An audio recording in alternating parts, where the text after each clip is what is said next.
ఈరోజు మనతో పాటు స్టోరీ టెల్లర్ సాంస్క్రిట్ టీచర్ రమగారు ఉన్నారు. నమస్తే రమగారు. నమస్తే జయ.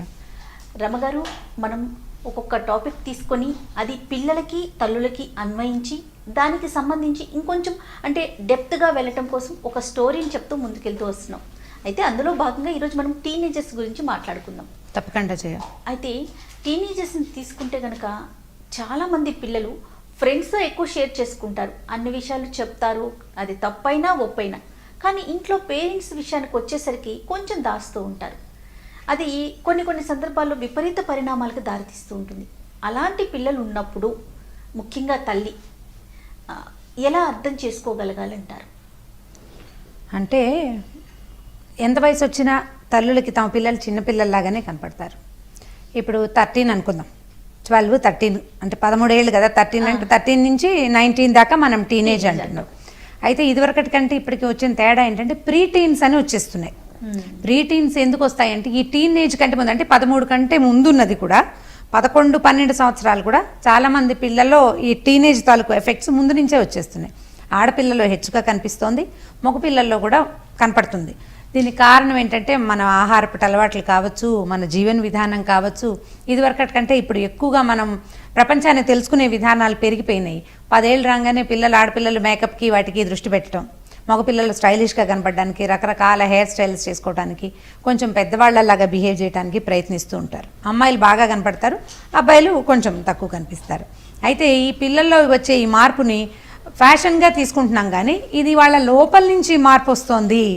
లోపల జరుగుతున్న మార్పు ఇది బాహ్యమైంది కాదు అనేది తల్లులు మొట్టమొదట తెలుసుకోవాలి. వీడు ఫ్యాషన్ దేన్నో ఇమిటేట్ చేస్తున్నాడని అనుకుంటాం మనం. యాక్చువల్గా అది ఇమిటేషన్ ఒకటే కాదు, వాడికి శరీరం లోపల జరిగే రకరకాల మార్పులు జరిగే హార్మోనల్ బ్యాలెన్స్ ఇవి జరుగుతుంటాయి. చేంజెస్ బ్యాలెన్స్ ఎప్పుడు కుదురుతుంది? ఓ 20 ఏళ్ళు వచ్చాక, 22 ఏళ్ళు వచ్చాక బ్యాలెన్స్ కుదురుతుంది. ఈ లోపల ఈ వయసు లోపల అక్కడ జరిగే రకరకాల మార్పులతోటి వీడు ఒక్కొక్క రకంగా ప్రవర్తిస్తాడు. ఒక్కొక్క పిల్లలు ఏది చెప్పరు, మేము పెద్దవాళ్ళం అయ్యామనుకుంటారు. శరీరం లోపల భాగాలు పెరిగిపోతుంటాయి, దాన్ని చెప్పుకోవడానికి చూపించడానికి మొహమాట పడతారు, తల్లుని దగ్గరికి రానివ్వరు. ఇవన్నీ సహజంగా తీసుకుంటాం. ఒక్కొక్కసారి అది విపరీతానికి కూడా దారితీసే అవకాశం ఉంది. కాబట్టి ఇది ఏం చేయొచ్చంటే 12, 13 వచ్చిన దగ్గర నుంచి పిల్లాడిలో ఎలాంటి సంచలనం కలుగుతోంది అనేది మనం తెలుసుకోవాలి. చాలామంది ఏం చేస్తారంటే పిల్లల్ని మధ్యలో పడుకోబెట్టుకోవటం, దగ్గర పడుకోబెట్టుకోవటం చేస్తారు. ఇదివరకు అయితే అమ్మతో పాటు పిల్లలు పడుకుంటూ ఉండేవాళ్ళు. క్రమంగా పిల్లలకి సెపరేట్ బెడ్రూమ్స్ వచ్చినాయి, 2 పిల్లలు ఉంటే బంక్ బెడ్స్ వచ్చినాయి, కిందోళ్ళు పైనోళ్ళు పడుకోవడం ఫ్యాన్సీగా కూడా ఉంటుంది కదా. ఈ సెపరేట్ బెడ్రూమ్లు వచ్చాక పిల్లవాడి సంచలనం ఏమిటి అనేది తల్లులకి తెలియకుండా అవుతుంది. కాబట్టి ఫ్రీక్వెంట్గా చాలా తరచుగా వాళ్ళని అబ్జర్వ్ చేస్తూ ఉండాలి. నెట్లో చూస్తూ ఉంటే తరచూ బ్రౌజ్ చేస్తున్నవి బ్రౌజింగ్ హిస్టరీ చూసుకోవాలి.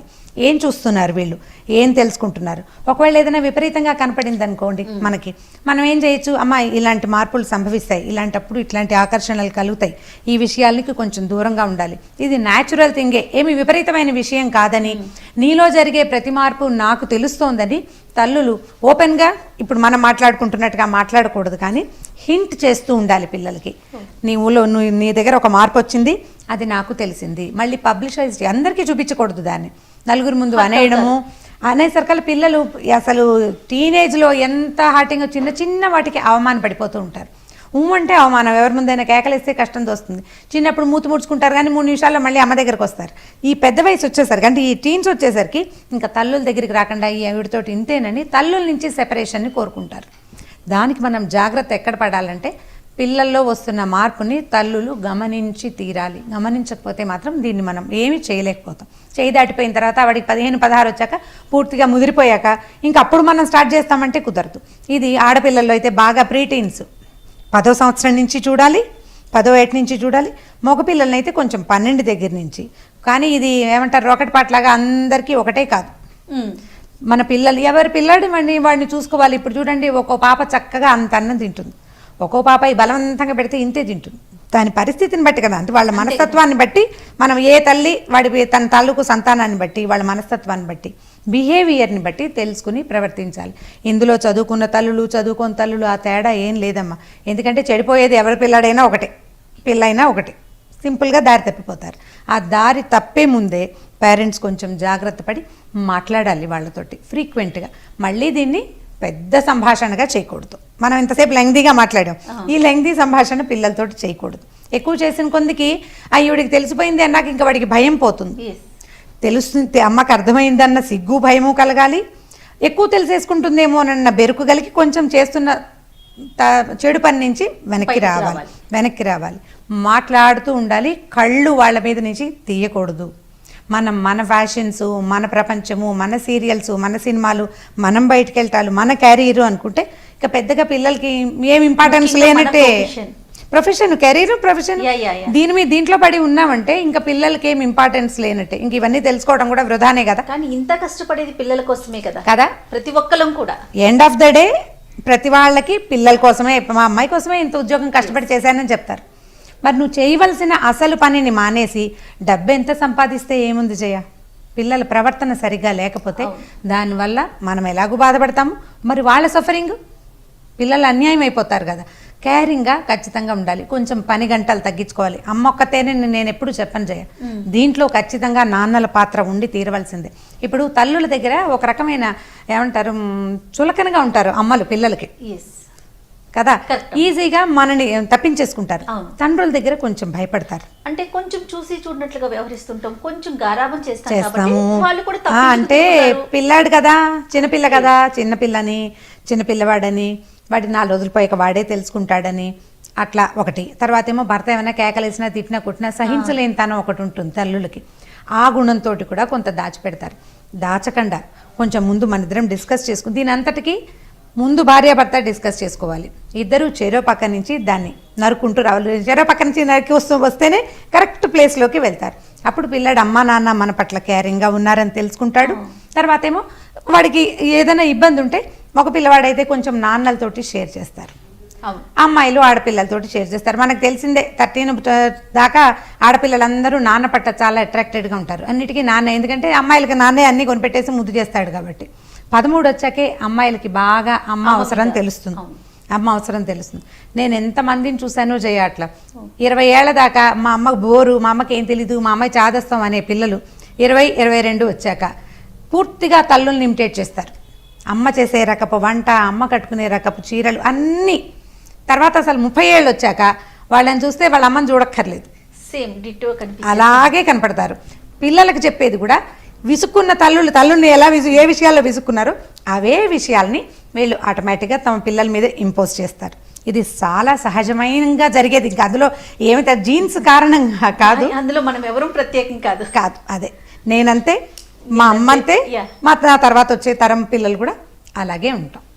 సో రమగారు ఎంత బిజీ వర్క్లో ఉన్నా కూడా తల్లిదండ్రులు ఇద్దరూ కూడా పిల్లల మీద కాన్సన్ట్రేట్ చేస్తూ ఒక అవగాహనలో ఉంటూనే పిల్లలు అనేది వాళ్ళు ఏం చేస్తున్నారు, తప్పుదారిని నడుస్తున్నారా లేదా అనేది మనకు అర్థమవుతుంది. Right, thank you so much రమగారు. ఈ వీడియో కనుక మీకు నచ్చినట్లయితే లైక్ చేయండి, షేర్ చేయండి. మరిన్ని వీడియోస్ కోసం మా ఛానల్ని సబ్స్క్రైబ్ చేయండి. నమస్తే రమగారు. నమస్తే చేయ. రమగారు, ఈరోజు మా మామ్స్ కోసం ఏదైనా ఫన్నీ స్టోరీ కావాలండి. చెప్తాం. ఫన్నీ స్టోరీలు మామ్సే వింటున్నారా, పిల్లలు చెప్తున్నారా? మామ్స్ విని ఎంజాయ్ చేసి పిల్లలకి, పెద్దవారికి, ఎవరైతే వినట్లేదో వాళ్ళందరికీ షేర్ చేస్తున్నారు. అయితే నాన్న పులి లాంటి కథ కూడా చెప్దాం. తప్పకుండా. పుట్టిగా నాన్న పులి కథ కాదు, కొంచెం దగ్గరగా ఉండేది. ఒక ఊళ్ళో ఒక పశువుల కాపరి, అంటే ఒక మేకల కాపరి ఉండేవాడు. మేకలు, గొర్రెలు కూడా ఉన్నాయి వాళ్ళ దగ్గర. ఒక చలికాలం నాటి సాయంకాలం వాళ్ళు గొర్రెలు మామూలుగా ఏం చేస్తారంటే చలికాలంలో గ్రేజింగ్కి గొర్రెల్ని తీసుకెళ్ళిపోతారు. మేకల్ని, గొర్రెల్ని మన అడవి వైపుకి తీసుకెళ్తారు, అక్కడే ఉంటారు. ఒక సాయంకాలం నాడు ఏమైందంటే పక్క ఊళ్ళో ఉన్న వాళ్ళ నాన్నకి అనారోగ్యంగా ఉందని కబురు వచ్చింది. అతను వెళ్లాల్సి వచ్చేసరికల్లా చుట్టుపక్కల పులి సంచారం ఉంది, పులులు ఉన్నాయి. మరి ఏం చేయాలో తెలియలే. భార్యని తీసుకెళ్ళాలి అక్కడున్న పరిస్థితికి. ఏం చేయాలని ఆలోచించి ఏమన్నాడంటే తన కొడుక్కి ఒక 10 ఏళ్ళు ఉంటాయి. ఆ 10 ఏళ్ల పిల్లాన్ని, ఒరే నాయన నువ్వు రాత్రంతా మెలకుగా ఉండాలి, మధ్యాహ్నం అంతా వెంట పడుకోబెట్టారు, మెలకుగా ఉండాలి. కాసిన మరమరాలు ఇచ్చారు. నిద్ర వచ్చినప్పుడల్లా 2 మరమరాలు నోట్లో వేసుకొని తింటూ ఉండు, నువ్వు మెలకుగా ఉండి వీటిని చూసుకో, పులిగాడో గిలిగాడో వస్తాయిరా అని చెప్పేసరికల్లా పిల్లాడు సరే అన్నాడు. మెలకుగా ఉంటాలే నాన్న, నేను ఉంటాను. తెల్లవారుజామున అంటే పొద్దు పొడిచేదాకా, మన ఇది వస్తుంది కదా, దాన్ని ఏదో నక్షత్రం అంటారు, 3:30కి 3:30 కల్లా పొద్దు పొడుస్తుంది అంటారు. ఆ పొద్దు పొడిచేదాకా ఉంటాను, మీరు ఆ పాటికి కాస్త వచ్చి అక్కడి నుంచి ఓహో అని కేకేసుకుంటూ రా నువ్వు అని చెప్పాడు. సరే నాన్న అమ్మ ఇద్దరు కలిసి వెళ్ళిపోయారు. అయితే ఏమైందంటే ఆ పూట సాయంకాలమే ఒక పులి ఆహారార్థం ఈ గొర్రెల్లోకి వచ్చేసింది. ఓ కామ్గా గొర్రెని ఈడ్చుకెళ్ళటం కోసం గొర్రెల మందలోకి వచ్చింది. ఈ గొర్రెలకి పులి చేరిపోయి ఏం చేసిందంటే ఆ గొర్రెల మధ్యలో సందు చేసుకు పడుకుంది. పడుకునేసరికల్లా గొర్రెలు కొంచెం అమాయకంగా ఉంటాయి. వాటికి ఇది మన జాతిది కాదు, అవి తెలుసుకోలేకపోతాయి అన్నమాట. మీకు వేరే జాతి వేరు, లేళ్ళు గీళ్ళు అయితే అవి గుర్తుపడతాయి, వీటికి తెలియదు. తెల్లమొహాలు వేసుకుని ఉంటాయి పాపం, అందుకని గొర్రెల మంద అంటుంటారు. ఎవరికి తీసుకెళ్తే అటు వెళ్ళిపోతూ ఉంటామని. అయితే ఈ పడుకున్న పులిగాడో గిలిగాడో వస్తారు అన్న మాట విన్నది. పులిగాడంటే నేను, గిలిగాడంటే ఎవరు? గిలిగాడని ఒకడు ఉన్నాడనమాట. వాడెవడో వస్తాడనమాట, వాడెవడో చూడాలనుకుంది. సరే పిల్లాడు అటు ఇటు తిరుగుతున్నాడు. వాడి కన్ను కునికేస్తే ఒక గొర్రెని తీసుకుని వెళ్ళిపోదామని చూస్తోంది పులి. దానికి కొద్దిగా మాగందుగా నిద్ర పట్టింది, చూస్తోంది, ఆలోచిస్తోంది. వీడు తప్పుకుంటే వీడు పడుకోగానే ఒక గొర్రెని తీసుకెళ్ళిపోవాలి, శబ్దం లేకుండా ఒకటినో రెండింటినో ఈడ్చుకెళ్ళిపోతే సరిపోతుందని. ఇంతలో ఏమైంది, 1:20 అయ్యేసరికల్లా వాడికి నిద్ర వచ్చేస్తోంది పిల్లడికి. మరమరాలు తినబుద్ధి లేదు, అప్పటికి 4-5 సార్లు తిన్నాడు. పిసుకు పుట్టింది వాడికి. ఎవరు తింటాడు దిక్కుమాలి మనవరాలు, నేను తిన్ను పడుకుంటానని చెప్పి పడుకుందాం అనుకున్నాడు. అక్కడ కింద పడుకునేసరికల్లా వాడికి చలేసేస్తుంది. చలికాలపు రాత్రి కదా, మంచు కూడా పడుతుంది. ఏమనుకున్నాడు, గొర్రెల మధ్యలో ఓ గొర్రె మీద దేని మీదైనా పడుకుంటే, గొర్రె బొచ్చుగా ఉంటాయి కదా, వాటి మీద పడుకుంటే చలేయకుండా ఉంటుందని పోయి ఆ గొర్రెల మంద మధ్యలో వెళ్ళి ఒక పెద్ద గొర్రెని చూసుకుని దాని మీద పడుకుందామని వెళ్ళాడు. వాటికి చీకటి కదా, ఏదో కొద్దిగా కనపడుతుంది. అర్ధరాత్రి అయ్యేసరికి కొంత వెలుగు వస్తుంది. ఆ వెలుగులో భారీగా కనపడిన గొర్రె మీద బొక్కబోర్లా పడుకుని దాన్ని ఇలా పట్టుకున్నాడు. వీడి టైం బాగుండి దాని దురదృష్టము వాడు పడుకునేది పులి మీదే. పులిని పట్టుకునేసరికల్లా ఈ మీద ఏదో పడి తన మెడ పట్టుకునేసరికల్లా పులికి భయం వేసింది.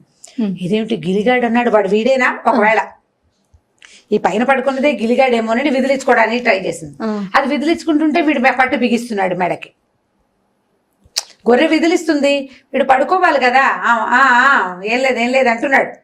పైన పడుకుని ఏం చేశాడు, ఇంకా మొహాన్ని దాని మెడకి బాగా ఆనించి గట్టిగా కావలించుకున్నాడు. వెనక నుంచి పట్టుకునే పీక పట్టుకున్నట్టు అవుతుంది కదా. ఈ పులి ఏం చేసింది, దీన్ని ఎలాగైనా వదిలించుకోవాలని ఆ గొర్రెల మంద మధ్యలో నుంచి బయటికి నడిచింది. కొద్దిగా వాడికి నిద్ర పట్టింది, కదులుతున్న సంగతి తెలియలే. 1 నిమిషం అయ్యాక వాడికి కూడా అర్థమైంది ఈ పులి అది బయటకు వెళ్తుందని. గొర్రె ఎక్కడికో నడిచి వెళ్తోంది, పడిపోతాననుకుని ఆ గొర్రెని గట్టిగా పట్టుకున్నాడు. వీడు గొర్రె అనుకుంటున్నాడు, అది పులి. అమ్మో ఈ గిలిగాడు పట్టు బిగించేస్తున్నాడు, ఇంకేముందని ఈ పులి ఏం చేసింది, ఒక్క గాండ్రింపు, సౌండ్ లేదు, గాండ్రించడానికి అవకాశం లేదు, లోపలే గాండ్రించుకుంది. పరిగెత్తేసరికల్లా అమ్మో గొర్రె మందలోంచి తప్పిపోతుంది, బయటికి వెళ్ళిపోతే నాన్న చంపేస్తాడు. ఇంత పెద్ద గొర్రె తప్పిపోతే ఒప్పుకుంటాడా? ఆ గొర్రెకి 100 రూపాయలు వచ్చేవి ఆ రోజుల్లో. అందుకని ఆ గొర్రెని పారిపోనివ్వకుండా చేయటం కోసం ఈ కుర్రాడు ఏం చేశాడు, కాళ్ళని కింద దాని పొట్ట కిందకి, చేతుల్ని దాని మెడ చుట్టూ తవేసి గట్టిగా బిగించి పట్టుకున్నాడు. ఇక పులి మీద సవారీ స్టార్ట్. ఆ పులి పరిగెడుతుంది, దాని మీద ఆ పిల్లాడేమో వదిలిపెట్టాడు. వాడేం పెద్ద భారీగా లేడు, 10 ఏళ్ళ పిల్లాడంటే ఎంత ఉంటాడు, పులి పొడుగ్గా ఉంటుంది. వాడు ఎలాగోలాగా దాన్ని పట్టుకుంటున్నాడు. అది ఎంత విదిలించుకున్నా కుదరలేదు. ఇక ముందుకు పరిగెడుతుంటే అప్పటికే 2 అయిపోయింది. ఈ గొడవ మొదలయ్యేసరికి ఇంకొక గంట ఆ పులి ఇటు తిరిగి చేసేసరికల్లా పొద్దు పడవటం మొదలుపెట్టింది. వాడికి కుర్రాడికి తను పడుకున్నది గొర్రె కాదని, ఇది పూలు అని వాడికి అర్థమైంది. వెలుగు వచ్చేసరికి కొద్దిగా వెలుగు వస్తుంది. మనకి ఊళ్ళల్లో తెలీదు, ఈ అడవుల్లోనూ అక్కడ నెరాబాగా ఉంటుంది, అంటే ఖాళీగా ఉంటుంది కదా, అప్పుడు కొంచెం వెలుతురు తెలుస్తుంది. వాడికి కళ్ళు అలవాటు పడ్డాయి, పైనుంచి పొద్దు పొడుపు కనపడుతోంది. పులి అని తెలిసింది. అమ్మ బాబోయ్ ఇంకేమైనా ఉందా అని వీడు ఏం చేశాడు, ఆ పులి పరిగెడుతుండగానే మధ్యదారిలో దొరికిన ఒక మర్రి చెట్టు ఊడని పట్టుకున్నాడు. పులి పరిగెత్తేసింది, వీడి చెట్టు ఊడ పట్టుకుని గబగబా చెట్టు ఎక్కి కూర్చున్నాక ఏమనుకున్నాడు, ఏమైనా దగ్గరలో ఉన్నా ఏమో చూసి ఎక్కడైనా దాక్కోవాలి, ఇది కనుక తిరిగి వచ్చిందో నేను చచ్చాను అని అటు ఇటు చూస్తే ఆ మర్రి చెట్టుకి కాస్త యువతలుగా ఒక చిన్న జేజి గుడి ఉంది. ఉంటాయి కదా అడవుల్లో చిట్టి పొట్టి అమ్మవార్ల గుళ్ళు. వీడేం చేశాడు, దిగేసి చెట్టు పోయి ఆ గుళ్ళో పోయి కూర్చున్నాడు, తలుపు గడి పెట్టేసుకుని కూర్చున్నాడు. ఈ పరిగెడుతున్న పులి ఒక నక్క అప్పుడే లేచి ఓళ్ళేయడానికి సిద్ధంగా ఉన్న ఒక నక్కని కుద్దేసరికల్ నక్కంది, ఏమిటి ఈ టైంలో పరిగెడుతున్నావు, ఏమైనా పట్టుకొచ్చావా, ఏదైనా తెచ్చావా అని అడిగింది. ఏమి తెచ్చటం ఏమిటి, గిలిగాడు నా వీపు మీద ఎక్కాడు, వాడిని వదిలించుకొచ్చేసరికి ఇంతసేపు పట్టింది, నా భయం వేసేస్తుంది అవని పులి వణికిపోతుంది. నక్కంది, గిలిగాడు అనేది ఎవరు ఉండరా, నీకు ఎవరు చెప్పారో, నువ్వు పులిగాడివి, నువ్వు పులివి, గిలంటూ ఏమీ లేదు, అలా ఉండదంటే. కాదు నా మీద ఎక్కాడు, వాడిని నేను వదిలించుకున్నాను ఫలానా మర్రి చెట్టు దగ్గర అనేసరికి వీడు అనుకున్నాడు, ఎక్కడ పట్టుకున్నారు, నేను ఎలా పట్టినా అంటే మెడ దగ్గర పట్టుకున్నాడు, పొట్ట కింద కాళ్ళు వచ్చినాయి అనగానే వాడు ఏమన్నాడంటే, వీడు నక్క చెప్పింది మనిషి అయి ఉంటాడు, వాడు గిలిగాడు కాదు, పద నేను చూస్తాను, నీ సంగతి నేను చెప్తానని ఇద్దరు కలిసి వెనక్కి వచ్చారు. మర్రి చెట్టు దగ్గర చూశారు, కనపడలా. పూలంది గుళ్ళో నుంచి వాసన వస్తుంది, ఇక్కడ ఉండుంటాడని. సరే నక్క పులి చెరుకో పక్కన నుంచుంటే ఈ నక్క ఏం చేసింది, వీడు మనిషే అందుకనే గుళ్ళోకి వెళ్ళి గడి పెట్టుకున్నాడని తన తోకని తలుపు సందులో నుంచి పోనిచ్చి గడి అవతలికి తీయటానికి చెక్క గడియాలి కదా, ఇప్పుడు దాని కింద నుంచి మనం ఒక పుల్ల పోనిచ్చి ఇలా తీసామనుకో గడి వచ్చేస్తుంది. అందుకని ఏం చేసింది, తోకని అందులో పెట్టింది. పెట్టేసరికల్లా వీడు బెదిరేడు, వాడి నిద్ర పట్టడంలా భయపడి ఉన్నాడు కదా, మెలకుగానే కూర్చుని ఉన్నాడు పిల్లాడు. లోపలికి ఒక కుచ్చుగా ఉన్నది ఏదో వస్తుండేసరికల్లా వాడికి భయం వేసే తోకను పట్టుకున్నాడు. పట్టుకునే సరికలు నక్కకి అర్థమైంది ఎవరో పట్టుకున్నారు, అది లాక్కోవటం మొదలు పెట్టింది. అది లాగుతుంది, వీడు లాగుతాడు, వీడు వదలటం లేదు. వదిలేస్తే అది ఏం చేస్తుందో అని వీడికి భయం. ఇక లాగో పీకో ఎంతసేపటికో ఏమైంది, ఈ నక్క లాగుడికి వీడి చేతిలోకి బొచ్చుడు వచ్చింది. నక్క కాస్త డామని ఎగిరి అవతల పడింది. అలాగే అవుతుంది కదా, టగ్గా ఫాల్ చేసేసరికి అక్కడ పడిపోయిన నక్క, ఊరు నాయన గిలిగాడు అన్నావు, గిలిగాడు కాదురా వీడు తోక పీకుడు గాడు, లోపల ఉన్నది నా తోక పొద్దంతా ఊడిపోయింది, నాకు పెడుతుంది, నీకు నేను సహాయం చేయలేను, నువ్వు పారిపో నేను పారిపోతానని చెరో పక్కన పులి నక్క చిరుకో పక్కకి పారిపోయింది. అదే కదా జరిగింది. అక్కడి నుంచి వీడి కుర్రాడు కాసేపటికి సద్దుమణిగింది, బాగా వెలుగు వచ్చేసింది, మెల్లిగా లేచి బతుకు జీవుడా అని పగటిపూట ఏమీ తన మీద పెద్దగా దాడి చెయ్యవు, ఓ 2 కర్ర పుల్లలు విరుచుకుని తన మంది ఎక్కడుందో వెతుక్కుంటూ మెల్లిగా వెనక్కి వెళ్ళాడు. ఆ పాటికి వాళ్ళ అమ్మ నాన్న వచ్చేసి వీడి కోసం వెతుక్కుంటున్నారు. ఏమిట్రా ఏం చేసావంటే, ఏమో నాన్న పులి వచ్చింది దాని మీద కూర్చున్నాడు. దాని మీద ఎలా కూర్చున్నామంటే ఎలా కూర్చున్నాడో వీడు, పులి మీద వాడు ఎలా ఎక్కాడో కూడా వాడు లేదనమాట. నేను గొర్రె మీద పడుకున్నాను, అది పులి మీదకి ఎలా వెళ్ళానో నాకు అర్థం కావటం లేదు, అదేమో నన్ను తీసుకెళ్ళిపోయింది ఫలానా చోటికి, ఒక కుచ్చు తోక వచ్చేదంటే నక్క ఉంటుందని వీళ్ళు ఊహించారనమాట. ఆ తర్వాత నుంచి పిల్లని వదిలిపెట్టలేదు. కానీ వాడు ధైర్యశాలి కాబట్టి ఈ కథ అంతా నడిచింది. వాడు మొదటే అది పులి అని అర్థం కానీ గీవురు గవర్నమెంట్ అరవంగానే ఈ పులి చూసేసుకునేది వీడు మనిషిని. వాడు అరవకుండా తెలివిగా ఉన్నాడు. ప్రమాదాలు ఎదురైనప్పుడు పానిక్ గా అయిపోకూడదు. మనకేదో సమస్య వస్తుంది, అరిచి కేకలు పెట్టి గీ బ్యామని అరిచేసరికల్లా సమస్య పెరిగిపోతుంది. ఒక క్షణం స్థిమితంగా ఉంటే ఆలోచిస్తే తర్వాత ఆటోమేటిక్ గా సెట్ అయిపోతుంది. పిల్లలు ఏదైనా చిన్నది కనపడంగానే పురుగు కనిపించి కేవ్వు మన అరుస్తుంటారు భయానికి. ఆ పానిక్ అయిపోకూడదు, అవ్వకపోతే ఇలా గెలిచిపోతామని ఈ సరదా కథ అండ్ ఈ పాయింట్ కూడా మనం తెలియజేయాలి. ఏదైనా విపత్కర పరిస్థితి, ఇబ్బందికరమైన పరిస్థితి, తప్పించుకోలేని స్థితి వస్తే పానిక్ అవ్వకూడదు. ఏడ్చేసేయటము అరిచేసేయటము రెండు చేయకుండా కొద్దిగా స్థిమితంగా ఆలోచిస్తే దాని నుంచి మనం బయటపడగలుగుతాం. వీళ్ళలాగా ఈ కథ చెప్పచ్చు, ఈ పాయింట్ కూడా చెప్పచ్చు. పానిక్ అవ్వదు, ప్రతిదానికి అరిచి కేకలు పెట్టకూడదు, తాపీగా ఉండి నిదానంగా స్థిమితంగా ఉండాలని చెప్పచ్చు. చాలా బాగుంది. పులిగాడు గిలిగాడు అద్భుతంగా, చివరికి అది తోకపీకుడు గాడు కథ అయిపోయింది. ఓకే, ఫన్నీగా ఉంది. మీరు అన్నట్లుగా మంచి పాయింట్ కూడా ఉంది. అదే. ఓకే రమ్మ గారు, ఇంకొక స్టోరీతో మళ్ళీ కలుద్దామండి. ఓకే చేయ. ఈ వీడియో కనుక మీకు నచ్చినట్లయితే లైక్ చేయండి, షేర్ చేయండి. మరిన్ని వీడియోస్ కోసం మా ఛానల్ని సబ్స్క్రైబ్ చేసుకోండి. నమస్తే రమ్మ గారు. నమస్తే చేయ. రమ్మగారు, చిన్న పిల్లలకి సంబంధించి ఏదైనా స్టోరీ ఉంటే చెప్పుకుందాం రమ్మగారు. ఈరోజు మనం ఒక చిన్న స్టోరీ చెప్తాను జయ. ఒకరోజు ఒక పిల్లాడు స్కూల్ నుంచి ఒక కాగితం పట్టుకొచ్చి తల్లికి ఇచ్చాడు. టీచర్ మడత పెట్టి ఒక కాగితం వాడి చేతికి ఇచ్చింది. ఆ కాగితం అబ్బాయి విప్పి చదవల. మీ మామకి ఇవ్వమంది. మర్యాదకరంగా తల్లికి ఆ కాగితం తెచ్చిచ్చాడు. ఆవిడ ఆ కాగితం తీసి విప్పదీసి చదివింది. మడత తీసి చదివాక ఆవిడ ఏడుస్తూ చాలా దుఃఖంగా ఉంది. అయితే ఆవిడ కళ్ళ నీళ్ళు పెట్టుకుంటుంటే పిల్లాడికి అర్థం కాలే, అమ్మ ఎందుకమ్మా ఏడుస్తున్నావు, నువ్వు ఎందుకు బాధపడుతున్నావు అని అడిగితే అమ్మే ఉందంటే, మీ టీచరు, మీ పిల్లాడు చాలా తెలివైన వాడు, మీ అబ్బాయికి సరిపడా టీచ్ చేసే టీచర్లు మా స్కూల్లో లేరండి, మీ పేరు చాలా బ్రైట్ కిడ్, అంత బ్రైట్ స్టూడెంట్కి మేము టీచ్ చేయలేము, ఇంత తెలివైన పిల్లాడిని ఇంకొంచెం పెద్ద స్కూల్లో ఇంకొంచెం మంచి స్కూల్లో వేయమని రాసిందిరా టీచరు, టీచర్ ఎంత ప్రేమగా రాసిందోనని కళ్ళనీళ్ళు వచ్చినాయి నాన్న, స్కూల్ మారిపోదాం మనం, నీకు ఇంకా పెద్ద స్కూల్లో చేర్పిస్తాను, నువ్వు చాలా తెలివైన వాడివి అని చెప్పింది. పిల్లాడు ఒప్పుకున్నాడు.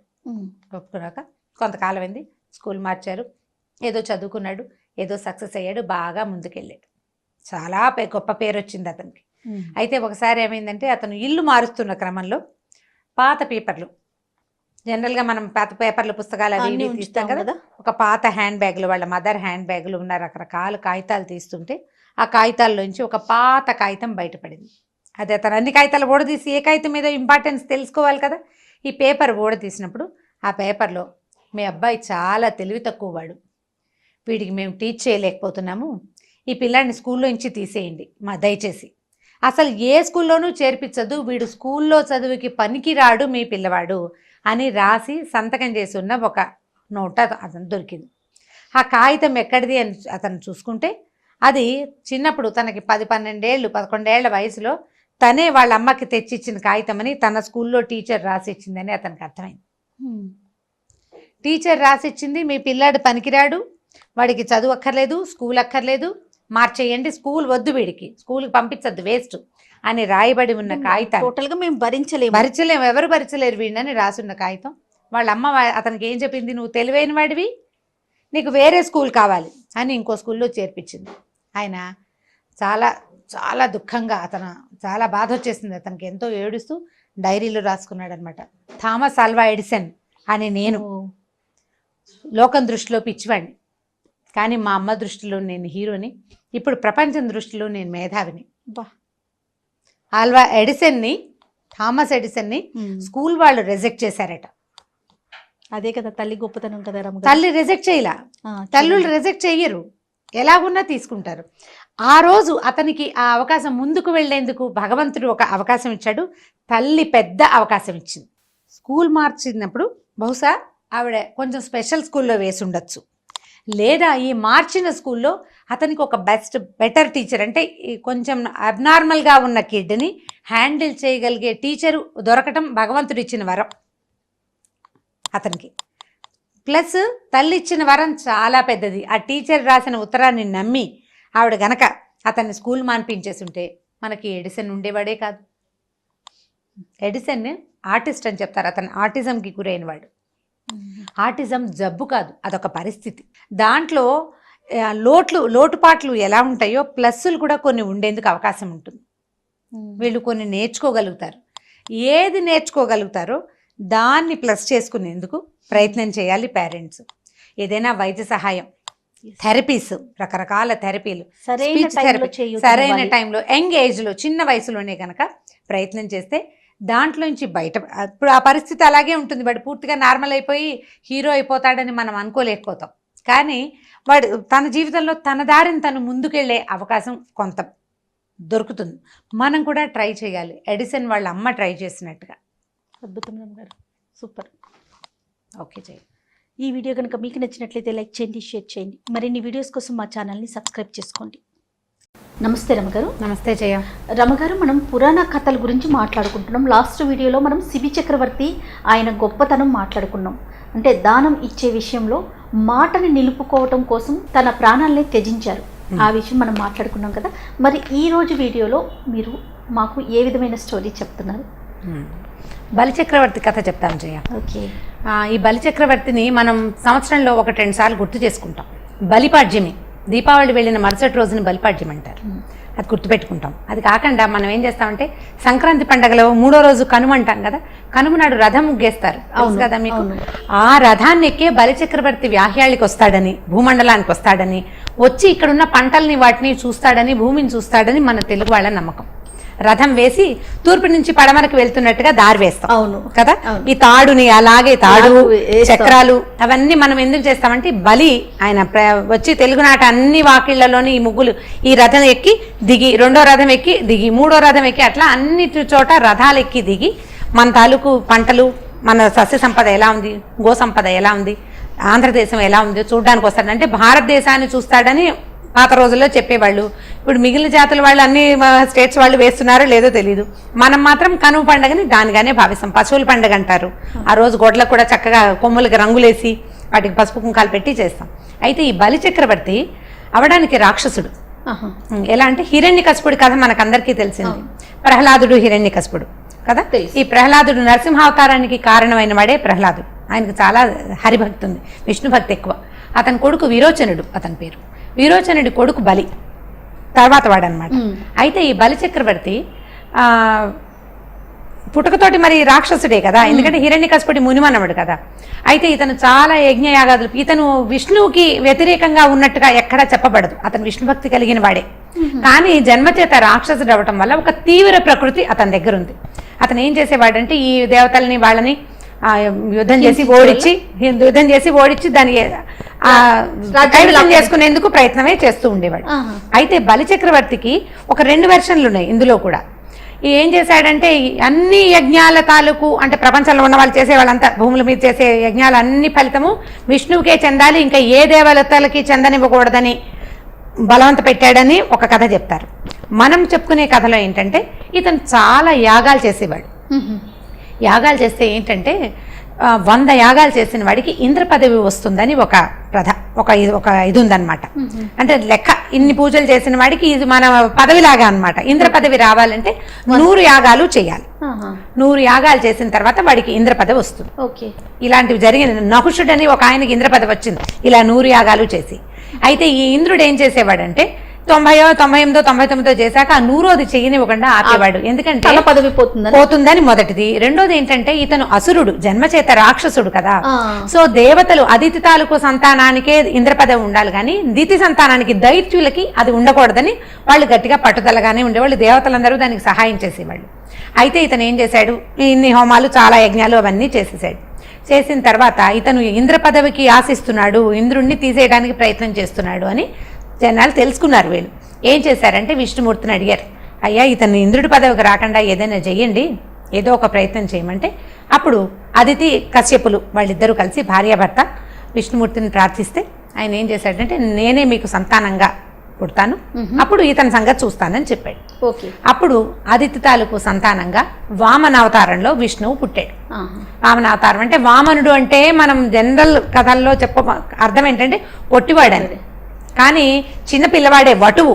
వామనుడు అంటే బ్రహ్మచారి, మన ఒడుగైన తర్వాత ఉండేవాడు అనమాట. ఒడుగైతే 8 ఏళ్లకో ఎప్పుడో ఒడుగు చేసేవాళ్ళు. ఆ పిల్లాడు ఎంత ఉంటాడు, ఇంతే కదా ఉంటాడు, 8 ఏళ్ల వాడు. అయితే ఏమైంది, ఈ అదితి కశ్యపులకి సంతానంగా విష్ణుమూర్తి పుట్టాడు.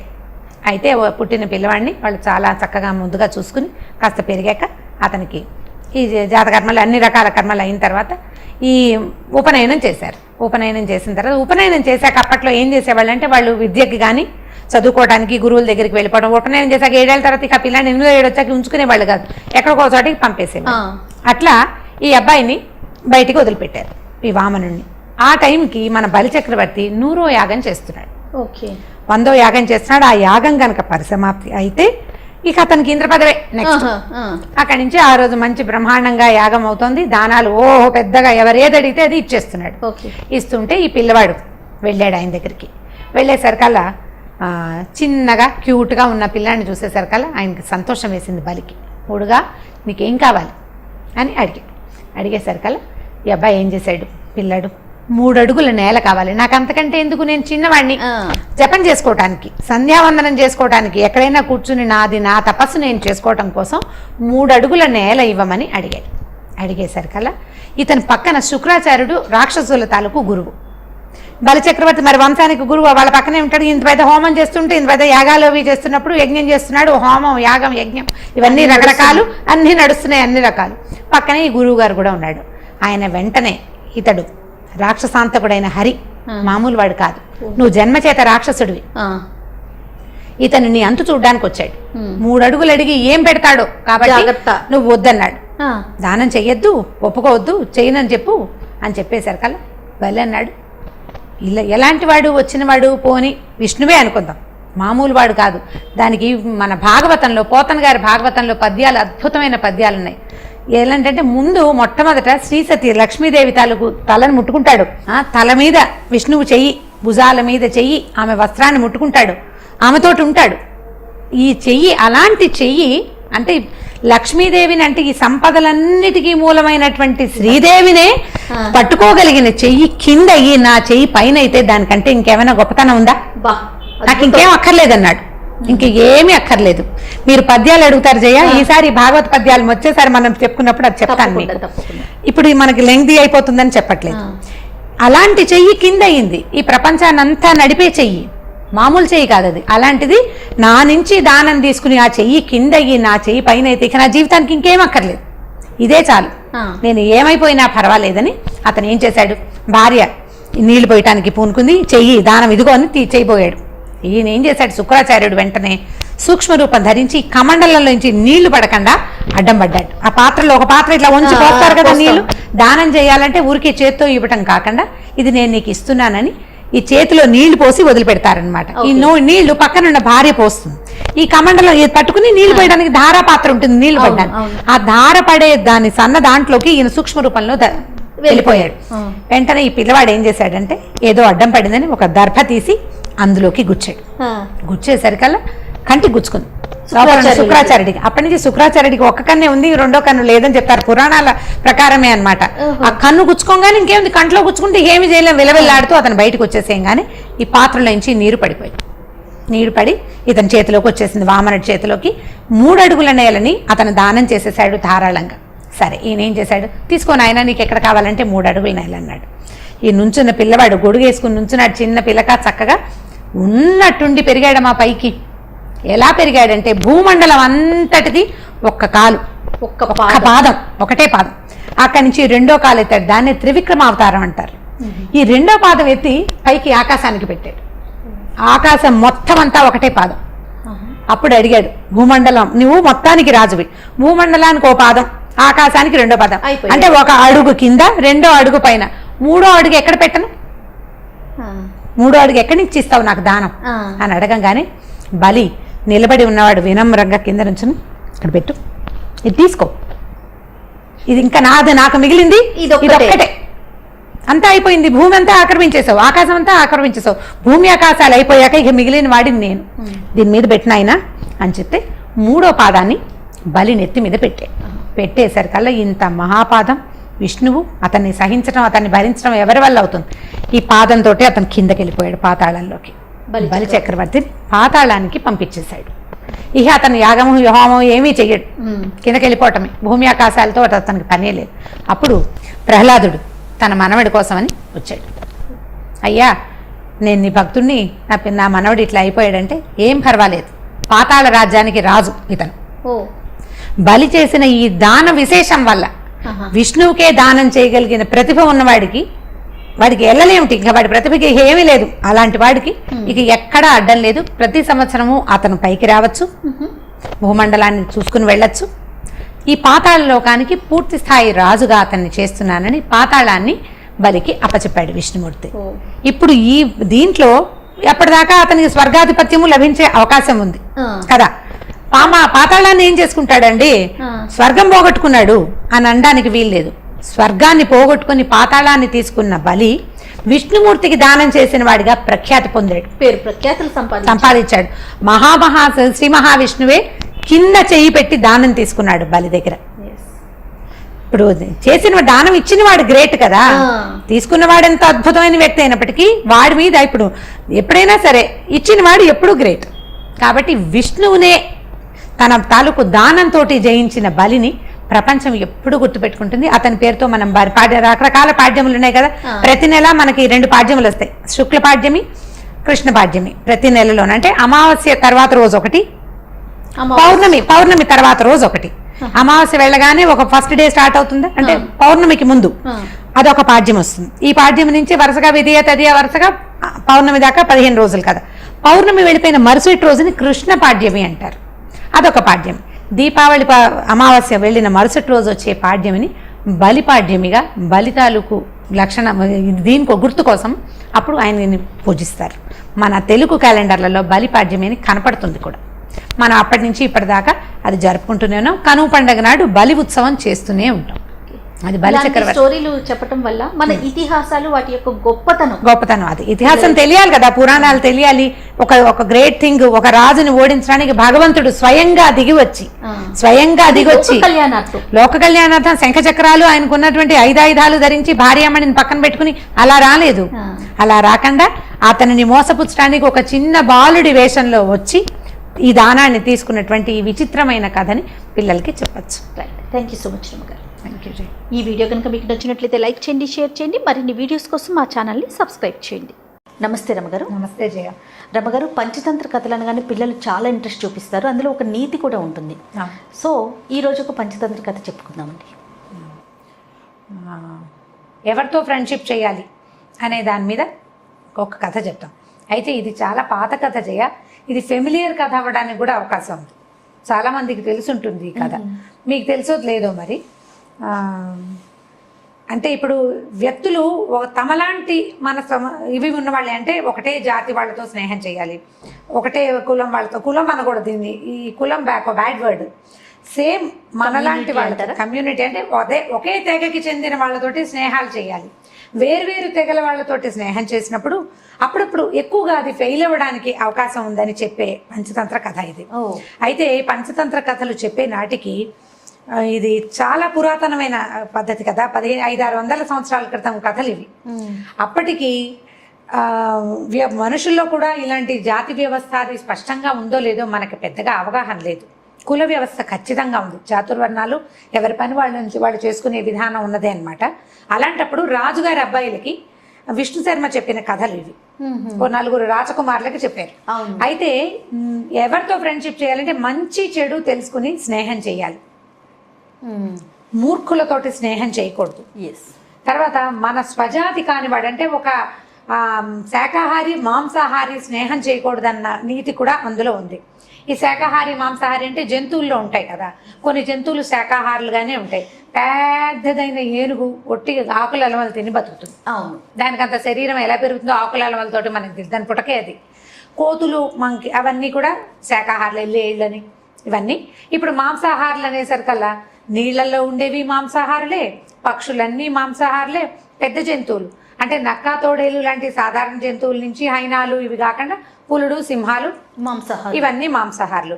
ఇప్పుడు ఒక మాంసాహార జంతువు ఒక శాకాహార జంతువు స్నేహం చేస్తే మాంసాహార జంతువు వల్ల శాకాహార జంతువుకి సమస్య రావచ్చు అని చెప్పే కథ అనమాట ఇది.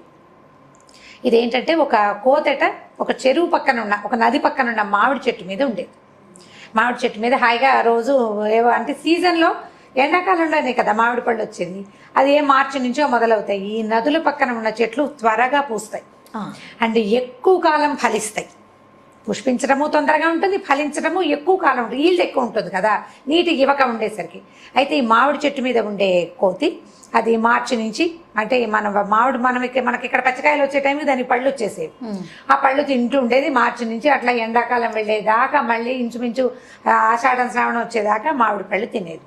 అయితే ఇది మామిడి పళ్ళు సగం తిని పడేసి ఒక పండు వస్తుంటే రెండో పండు కింద పడిపోయి నది మొదట్లో పడేది, నది ఒడ్డున పడుతుండేవి. ఆ నదిలో ఒక మొసలి ఉండేదట. ఆ మొసలి ఈ పడిన మామిడి పండును తిని చూసింది, ఎంతో బాగుంది. సహజంగా మొసలి మాంసాహారి, శాకాహారం కూడా తినేదేమో. ఇప్పుడు శాకాహారి కాదండి మొసలి, అసలు పళ్ళు తిందు మీరు పిచ్చి కథలు చెప్తున్నారని నన్ను అడగకూడదు, ఎందుకంటే కథ ఇలాగే చెప్పాడు ఆయన. ఇది మీరు మేము అనుకుని చెప్పే కథ కాదు కదా ఇది, అంటే ఒక నీతిని మనకి ఇంజెక్ట్ చేయటం కోసం చెప్పబడిన కథ కదా. ఈ మొసలి ఇక మామిడి పళ్ళు తినేది, తింటుంటే చాలా బాగున్నాయని కోతికి చెప్పింది. కోతి ఏం చేసింది, అప్పటి నుంచి కొంచెం స్నేహం చేసుకున్నాయి అనమాట రెండు. ఈ రకరకాల పళ్ళు తను కోసుకుని తింటున్నప్పుడల్లా ఓ పండు కిందకి పడేస్తుండేది, అడవిలోకి వెళ్ళి జామ పళ్ళు తెచ్చు తినేది, ఓ 2 జామ పళ్ళు మొసలికి కూడా తెచ్చిచ్చేది. ఇలా తీయటి పళ్ళు తింటూ ఉండేది మొసలి. అయితే ఇలా రోజులు గడుస్తూ ఉండగా ఒకసారి చాలా పళ్ళు, పెద్ద గాలి బాణ వచ్చి పళ్ళు ఎక్కువ రాలిపోయింది. కోతి మొసలి తినగలనని తిన్నాయి. కోతి అంటే ఒక కోతే ఉండదుగా, చుట్టుపక్కల బోళ్ళని కోతులు ఉంటాయి, అవి ఇవి అన్నీ తినేగా కూడా కొన్ని పళ్ళు ఉండిపోతే ఈ మొసలి ఏం చేసింది, ఈ పళ్ళని తన భార్యకి తీసుకెళ్ళిందట. దేనికైనా మగదానికి ఆడది ఉండాల్సిందే కదా, తన ఆడ జంతువుకి పట్టుకెళ్ళింది మొసలి కోసం. పట్టుకెళ్తే ఆ మొసలి ఆడ మొసలి తిని చూసింది, ఎంతో బాగుంది, ఎంత బాగుందోనంటే అప్పటి నుంచి ఇది కోతి నా ఫ్రెండ్, మేమిద్దరం కబుర్లు చెప్పుకుంటున్నాము, అక్కడ చెరువు ఒడ్డున మాట్లాడుకుంటున్నాం, ఈ నది ఒడ్డున అని చెప్పేది. అక్కడి నుంచి ఈ ఆహారం పంచుకుని తినడం వల్ల స్నేహం ఏర్పడుతుంది. ఇవి రెండు బాగా ఆ కబుర్లు ఈ కబుర్లు, చెరువులో ఇంతలు విశేషాలు, నదిలో ఉన్నవి, నీళ్ళలో ఉండేవి అన్నీ మొసలు చెప్పేది, అడవిలో ఉన్న విడ్డూరాలు అవన్నీ కోతి చెప్తుండేది, మాట్లాడుకునేవి. ఇలా ఎక్కువసేపు కబుర్లు చెప్పుకుంటూ భార్య దగ్గరికి వెళ్ళేది కాదట ఈ మొసలి. వైఫ్తో స్పెండ్ చేసే టైం తక్కువ, ఫ్రెండ్తో స్పెండ్ చేసే టైం ఎక్కువ. ఇలా అయ్యేసరికి అలా ఆడ మొసలికి కోపం వచ్చింది. ఎంతసేపు వెళ్ళి ఆ నది ఒడ్డున అక్కడ కూర్చొని ఉంటాయి. అయితే చెప్పింది, ఇదేం చేసింది, ఇది కోపం వచ్చేసిందట ఈ ఆడ మొసలికి. ఇది ఎంతసేపు అక్కడ మాట్లాడుతుంది, నా దగ్గరికి రావటం లేదు వీడని చెప్పేసి ఏం చేసిందంటే ఈ మొసలికి ఏం చెప్పింది, నువ్వు ఎంత తియ్యటి పళ్ళు తెస్తున్నావు, నీకు ఇంత తియ్యటి పళ్ళు ఇచ్చే నీ ఫ్రెండ్ ఉన్నాడు చూడు, వాడు ఎంత గొప్పవాడు, వాడే ఇస్తాడు పళ్ళు. ఎందుకంటే నువ్వు కోసుకోలేవు కదా చెట్టుకి. అంత తీయటి పళ్ళని తిని రోజు అవే తిని బతికే వాడి గుండె ఎంత తీయగా ఉంటుందో, ఆ గుండెని నాకు రుచి చూపించు అని అడిగింది. ఇప్పుడు గుండెని రుచి చూపిస్తే అది ఉంటుందా? జంతువు చనిపోతుంది, ఉండదు. ఈ మొసలి సరేనని ఒప్పుకుంది. బుర్ర లేదు దానికి. అది సరే, భార్య 2 సార్లు 3 సార్లు ఆ కోతి గుండె కోసం అడుగుతూనే ఉండేది, తీసుకురావా అంటే ఈసారి అని కొన్నాళ్ళు నడిచింది. తర్వాత ఒకరోజు మాటల మధ్యలో తన భార్య ప్రస్తావన వచ్చినప్పుడు మా ఆవిడ నేను ఎప్పటి నుంచో తీసుకురమ్మంటుందో నేను చూస్తానంటుంది అని కోతిని అడిగేసరికల్లా కోతది దానిదేముంది, వస్తా పదా నన్ను తీసుకెళ్ళు అని చెప్పేసి ఈ మొసలి వీపు మీద కూర్చుంది కోతి. ఈ 2 మరి కోతి పెద్దగా ఈత కొట్టడాలు అవి రావు దానికి. మొసలి వాళ్ళ ఆవిడ అక్కడెక్కడ ఉంటుంది అంతఃపురంలో, ఇవి వెళ్ళాలి కదా ఇక్కడి నుంచి. ఈ మొసలి మీద ఎక్కింది. మొసలి మీద ఎక్కితే ఈ మొసలి కొంచెం ముందుకెళ్తుండగా ఏం చెప్పిందంటే, నువ్వు ఎంత మంచివాడు పోయి, నీ అంత మంచివాడు ఎవడైనా ఉంటాడా, అందుకే నీ గుండె తీయగా ఉంటుందని మా ఆవిడకి తెలుసు అనేసరికల్లా కోతికి గుండె లటక్కమంది. అర్థమైంది, అమ్మో ఇదేదో పెట్టుకుందిరా మనసులో అని అనుకుని, ఏమిటో నా గుండె రుచిగా ఉండటం ఏమిటి, నేనే రుచిగా ఉంటానంటే, అవునట నా భార్య చెప్పింది అందుకే నేను తీసుకురమంది, నీ గుండె తినాలనుందో ఆమెకంటే. అయ్యో అలాగా, భలేవాడివి. వెంటనే ఈ కోతి తెలుసుకుందనమాట. నేను వెంటనే మాట మార్చేసి, భలేవాడివి, ముందే చెప్పద్దు, నా గుండె చెట్టు మీద పెట్టొచ్చాను అని చెప్పేసరికల్లా మసలంది, నిజమా గుండె చెట్టు మీద పెడతారంటే, నాకు 2 గుండెలు ఉంటాయి, ఒక గుండె చెట్టు మీద పెట్టుకుంటా, 2వ గుండె నేను నా దగ్గర ఉంటుంది. ఇప్పుడు నేను తిరగాలి కదా, వెళ్ళి నీకు మీ ఆవిడ కావాలంటే ఏముంది, వెనక్కి వెళ్ళి చెట్టు మించి గుండెకాయ తీసుకొస్తాను, మామిడికాయలతో పాటు గుండెకాయ కూడా చెట్టు మీదే ఉంది, ఆ కాయ తీసుకొచ్చానంటే ఎంతకా మీ ఆవిడకి ఇచ్చేసేయచ్చు, పద వెనక్కి వెళ్దామని చల్లగా వెనక్కి తిప్పించింది. ఎంత అమాయకపు మొసలి. మొసలి మూర్ఖత్వం అనమాట, కోతి తెలివి కదా. సరే, ఇద్దరు వెనక్కి వెళ్ళారు. కోతి చక్మని చెట్టెక్కి, ఓరి పిచ్చివాడా నువ్వెంత మూర్ఖుడివి, నా గుండె తింటే నేను బతుకుంటానా, నీ స్నేహితుడిని చంపడానికి నీ భార్య ఎత్తువేసింది అనే విషయం నీకు తెలియలేదంత మూర్ఖుడివి నువ్వు. ఒక ప్రాణికి 2 గుండెలు ఉంటాయి అని కూడా నీకు తెలియదు, నువ్వు అంత మూర్ఖుడివి. నీలాంటి మూర్ఖుడితోటి కనుక స్నేహం చేస్తే ఇక నేను నా పని ఎప్పటికప్పుడు ఇలాగే నేను సూపులో పడుతూ ఉంటాను. మూర్ఖులతోటి స్నేహం చేయకూడదు. పైగా నీ బుద్ధి వేరు, నా ఇది వేరు. ఇప్పుడు నా మీద నీ కోపం రాగానే నువ్వు నోరు తెరిచి పళ్ళతో పట్టుకున్నావా, నేను చచ్చిపోతాను. తెలియక పొరపాటున నా జాతి కానివాడివి, మాంసాహారివైన నీతోటి స్నేహం చేశాను, నీతో ఇంకెప్పుడు స్నేహం చేయను, నువ్వు నన్ను పిలవద్దు, నేను నీ దగ్గరికి రానని చెప్పేసి ఆ మామిడి చెట్టు దిగి ఇంకో పక్కకి వెళ్ళిపోయింది. మొసలి ఏం పరిగెత్తినా దాన్ని పట్టుకోలేదు. నీటి మీద స్పీడ్గా వెళ్తుంది కానీ నేల మీద అంత బాగా నడవలేదు కదా, చెట్లెక్కలేదు. కోతిని పట్టుకోవడం దాని వశం అవ్వదు.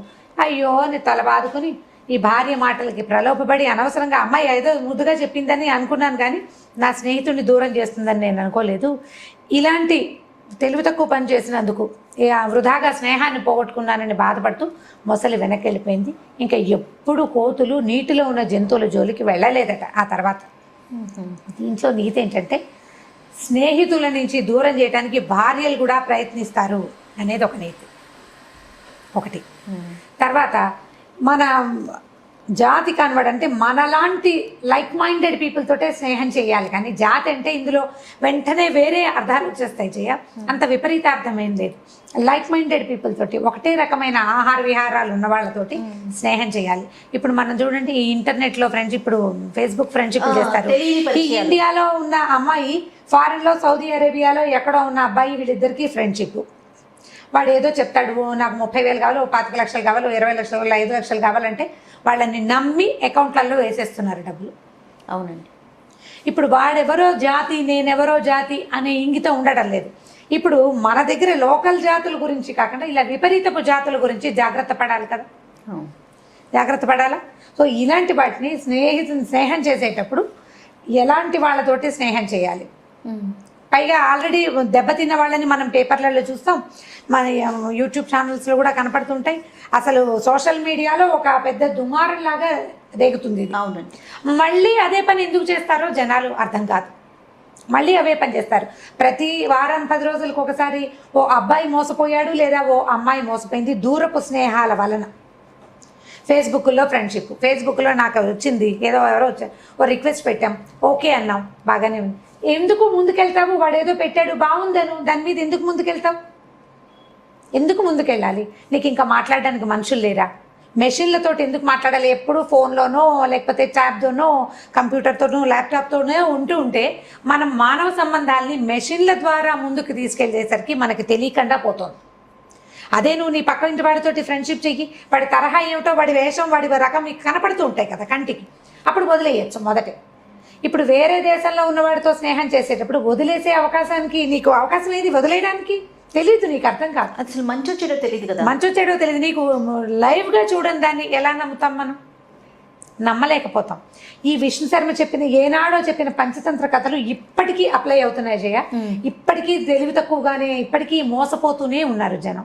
ఈ కథలన్నీ కూడా మీరు మోసపోకండి, ఎవరైనా మోసపోతున్నారని తెలిస్తే వాళ్ళని హెచ్చరించండి అని చెప్పడానికి. దయచేసి ఈ కథలో నీతిని తీసుకోండి. ఏ కథ అయినా ఒక వర్డ్ ఎక్స్ట్రా వెళ్ళంగానే ఇది ఈ ఫలానాది చెప్పద్దు, ఫలానాది చెప్పండి, చెప్పిన గుడ్ కంటెంట్ని మీరు తీసుకోలేకపోతున్నారు.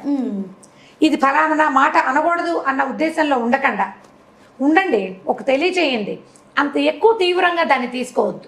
మొత్తం స్టోరీని వదిలేస్తున్నారు. కామెంట్ రూపంలో కూడా కొన్ని చూస్తుంటే కథలు వదిలేస్తే బాధ అనిపిస్తుంది రమ్మగారు, నాకు కూడాను.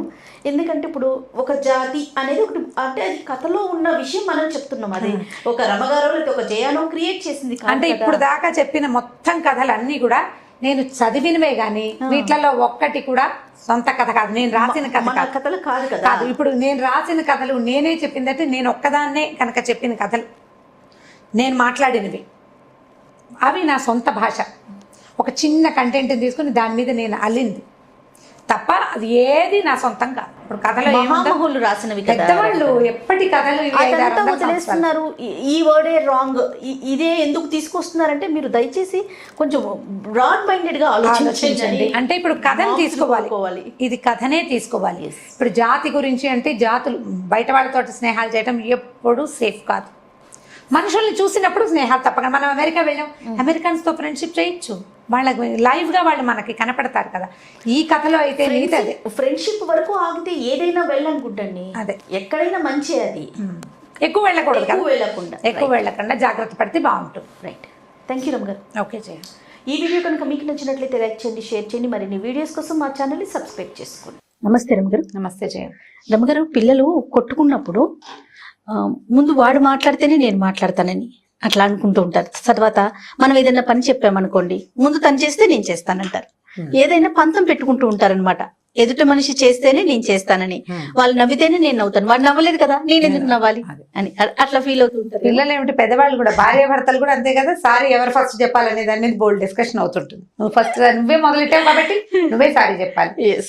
అలాంటివి అవతల వైపు నుంచి సారీ వస్తే తప్ప సాటిస్ఫాక్షన్ ఉండదు అన్నమాట. చాలా మంది మనకి మామ్లో వచ్చిన మెసేజెస్ లో కొంతమంది మా పిల్లలు ఎక్కువ కొట్టుకుంటారు, అమ్మాయిలు ఇద్దరు అక్క చెల్లెళ్ళు రాక్షసులాగా కొట్లాడుకుంటారు, పిల్లి ఎలకల్లాగా కొట్టుకుంటారు మా పిల్లలు, వాళ్ళకి ఏదైనా చెప్పాలి, ఎలా చెప్పాలి. ఏవో చెప్తాను జయ, క్రమంగా పెద్దవాళ్ళు అయ్యాక మార్చుకోరు. ఇక కొన్ని జాతులు అంతే, వాళ్ళు అలాగే ఉంటారు. మనం చేసేది ఏం లేదు, ఏదో చెప్తాం కదా. చిన్నప్పుడు ఈ పంతాల మీద కథలు ఉండేవి. అంటే నువ్వు మాట్లాడాలంటే నువ్వు మాట్లాడాలని చిన్న మంచి కథ చెప్తాను చూడండి. అంటే మరీ పెద్దవాళ్ళకి కాదు కానీ పిల్లలకి చెప్పడానికి బాగుంటుంది. మనకు కూడా ఇది ఒక సరదా కథ, ఒక ఇన్సిడెంట్ చెప్పడానికి. ఓ భార్య భర్త ఉన్నారు, వాళ్ళిద్దరికి పేర్లు పెడదాం ఉండండి, సుబ్బమ్మ సుబ్బయ్య అనుకుందాం, ఈజీగా ఉంటుంది. అయితే ఈ సుబ్బమ్మ సుబ్బయ్య ఇద్దరు ఏంటంటే ఎప్పుడు పోట్లాడుకునేవాళ్ళు, నిరంతరం వాళ్ళు కలిసే ఉండేవాళ్ళు, అన్ని పనులకి కలిసే వెళ్ళి నువ్వు ఎత్తాలంటే నువ్వు ఎత్తాలి, నువ్వు పెట్టావు కాబట్టి నువ్వే తీయాలి, ఇలా ఎప్పుడు వాదన ఎప్పుడు పోట్లాడుకోవటమే. అసలు ఎంత వాదన అంటే అతి వాదన. వాళ్ళు ఆఖరికి కంచాలు ఎవరు పెట్టాలి, అన్నం ముందు నువ్వు ముందెందుకు తినేసావంటే నువ్వు ముందెందుకు తినేసావు, నేను వచ్చే లోపల నువ్వెందుకు తినేసావు, ఇలాంటి విషయాల మీద కూడా పోట్లాడుకుంటూ ఉండేవాళ్ళు. చుట్టుపక్కల వాళ్ళకి వీళ్ళ సంగతి కొంత తెలుసు. అయితే ఓసారి ఏమైందంటే ఈ సుబ్బయ్యకి మన బూరెలు తినాలని అనిపించింది. బూరెలు తినాలంటే ఏం చేయాలి, 4 వస్తువులు ఏవో సమకూర్చుకోవాలి. పల్లెటూరులో అప్పట్లో మనకి ఇప్పటిలాగా సూపర్ మార్కెట్లు ఏముండేవి, ఏవో చిన్న కొట్టు కొట్లు ఉండేవి. ఆ కొట్లలో కూడా వీళ్ళ దగ్గర విరివిగా డబ్బు ఉండే రోజులు కావు. మారకం వేసుకునేవాళ్ళు. అంటే వీళ్ళ దగ్గర ఒక బస్తా ధాన్యం ఉందనుకో, వస్తు మార్పిడి 2 గ్లాసులు బియ్యం ఒడ్లు పట్టుకెళ్ళి ఏదైనా బెల్లం ముక్క అలా తెచ్చుకునేవాళ్ళు అనమాట. అయితే ఇతను ఏం చేశాడు, బోళ్ళు వస్తువు ఎందుకు, మొన్నదేమో మనం ఇద్దరమే కదా, బూర్లు ఊరికే 4 బూర్లు ఎందుకు సరిపడా పప్పు అని ఆలోచించుకుని ఏం చేశాడు, కొట్టుకెళ్ళి అంత శనగపప్పు ఇమ్మన్నాడు. అంత శనగపప్పు, ఇంత బెల్లం, ఆ మాత్రం దాంతో నూనె, 2 ఏలక్కాయలు పట్టుకొచ్చి భార్యామణికి ఇచ్చాడు. బూరెలు తిందామే ఎంచక్క అని చెప్పేసరికల్లా ఈవిడ కూడా మామూలుగా అయితే ఎడ్డమంటుంది కానీ బూరెలు ఆవిడికి ఆసక్తి, చాన్నాళ్ళు అయింది చేసుకుని. సరే ఏం చేసింది, సరే నువ్వు స్నానం చేసిరా, ఈ లోపల నేను బూరెలు వండుతానని వంట చేసేసుకున్నట్టుంది. ఆ పొయ్యి వేడి చేసుకుని మళ్ళీ ఏం చేసింది, శనగపప్పు ముందు నానబోసింది, తను మిగిలిన పనులు చేసుకొచ్చే లోపల శనగపప్పు ఉడికిచ్చి వార్చింది, బెల్లం కలిపి పూర్ణం చేసింది. అంత పూర్ణమైంది. ఎంత తెచ్చిన పప్పు ఎంత, అంతే కదా.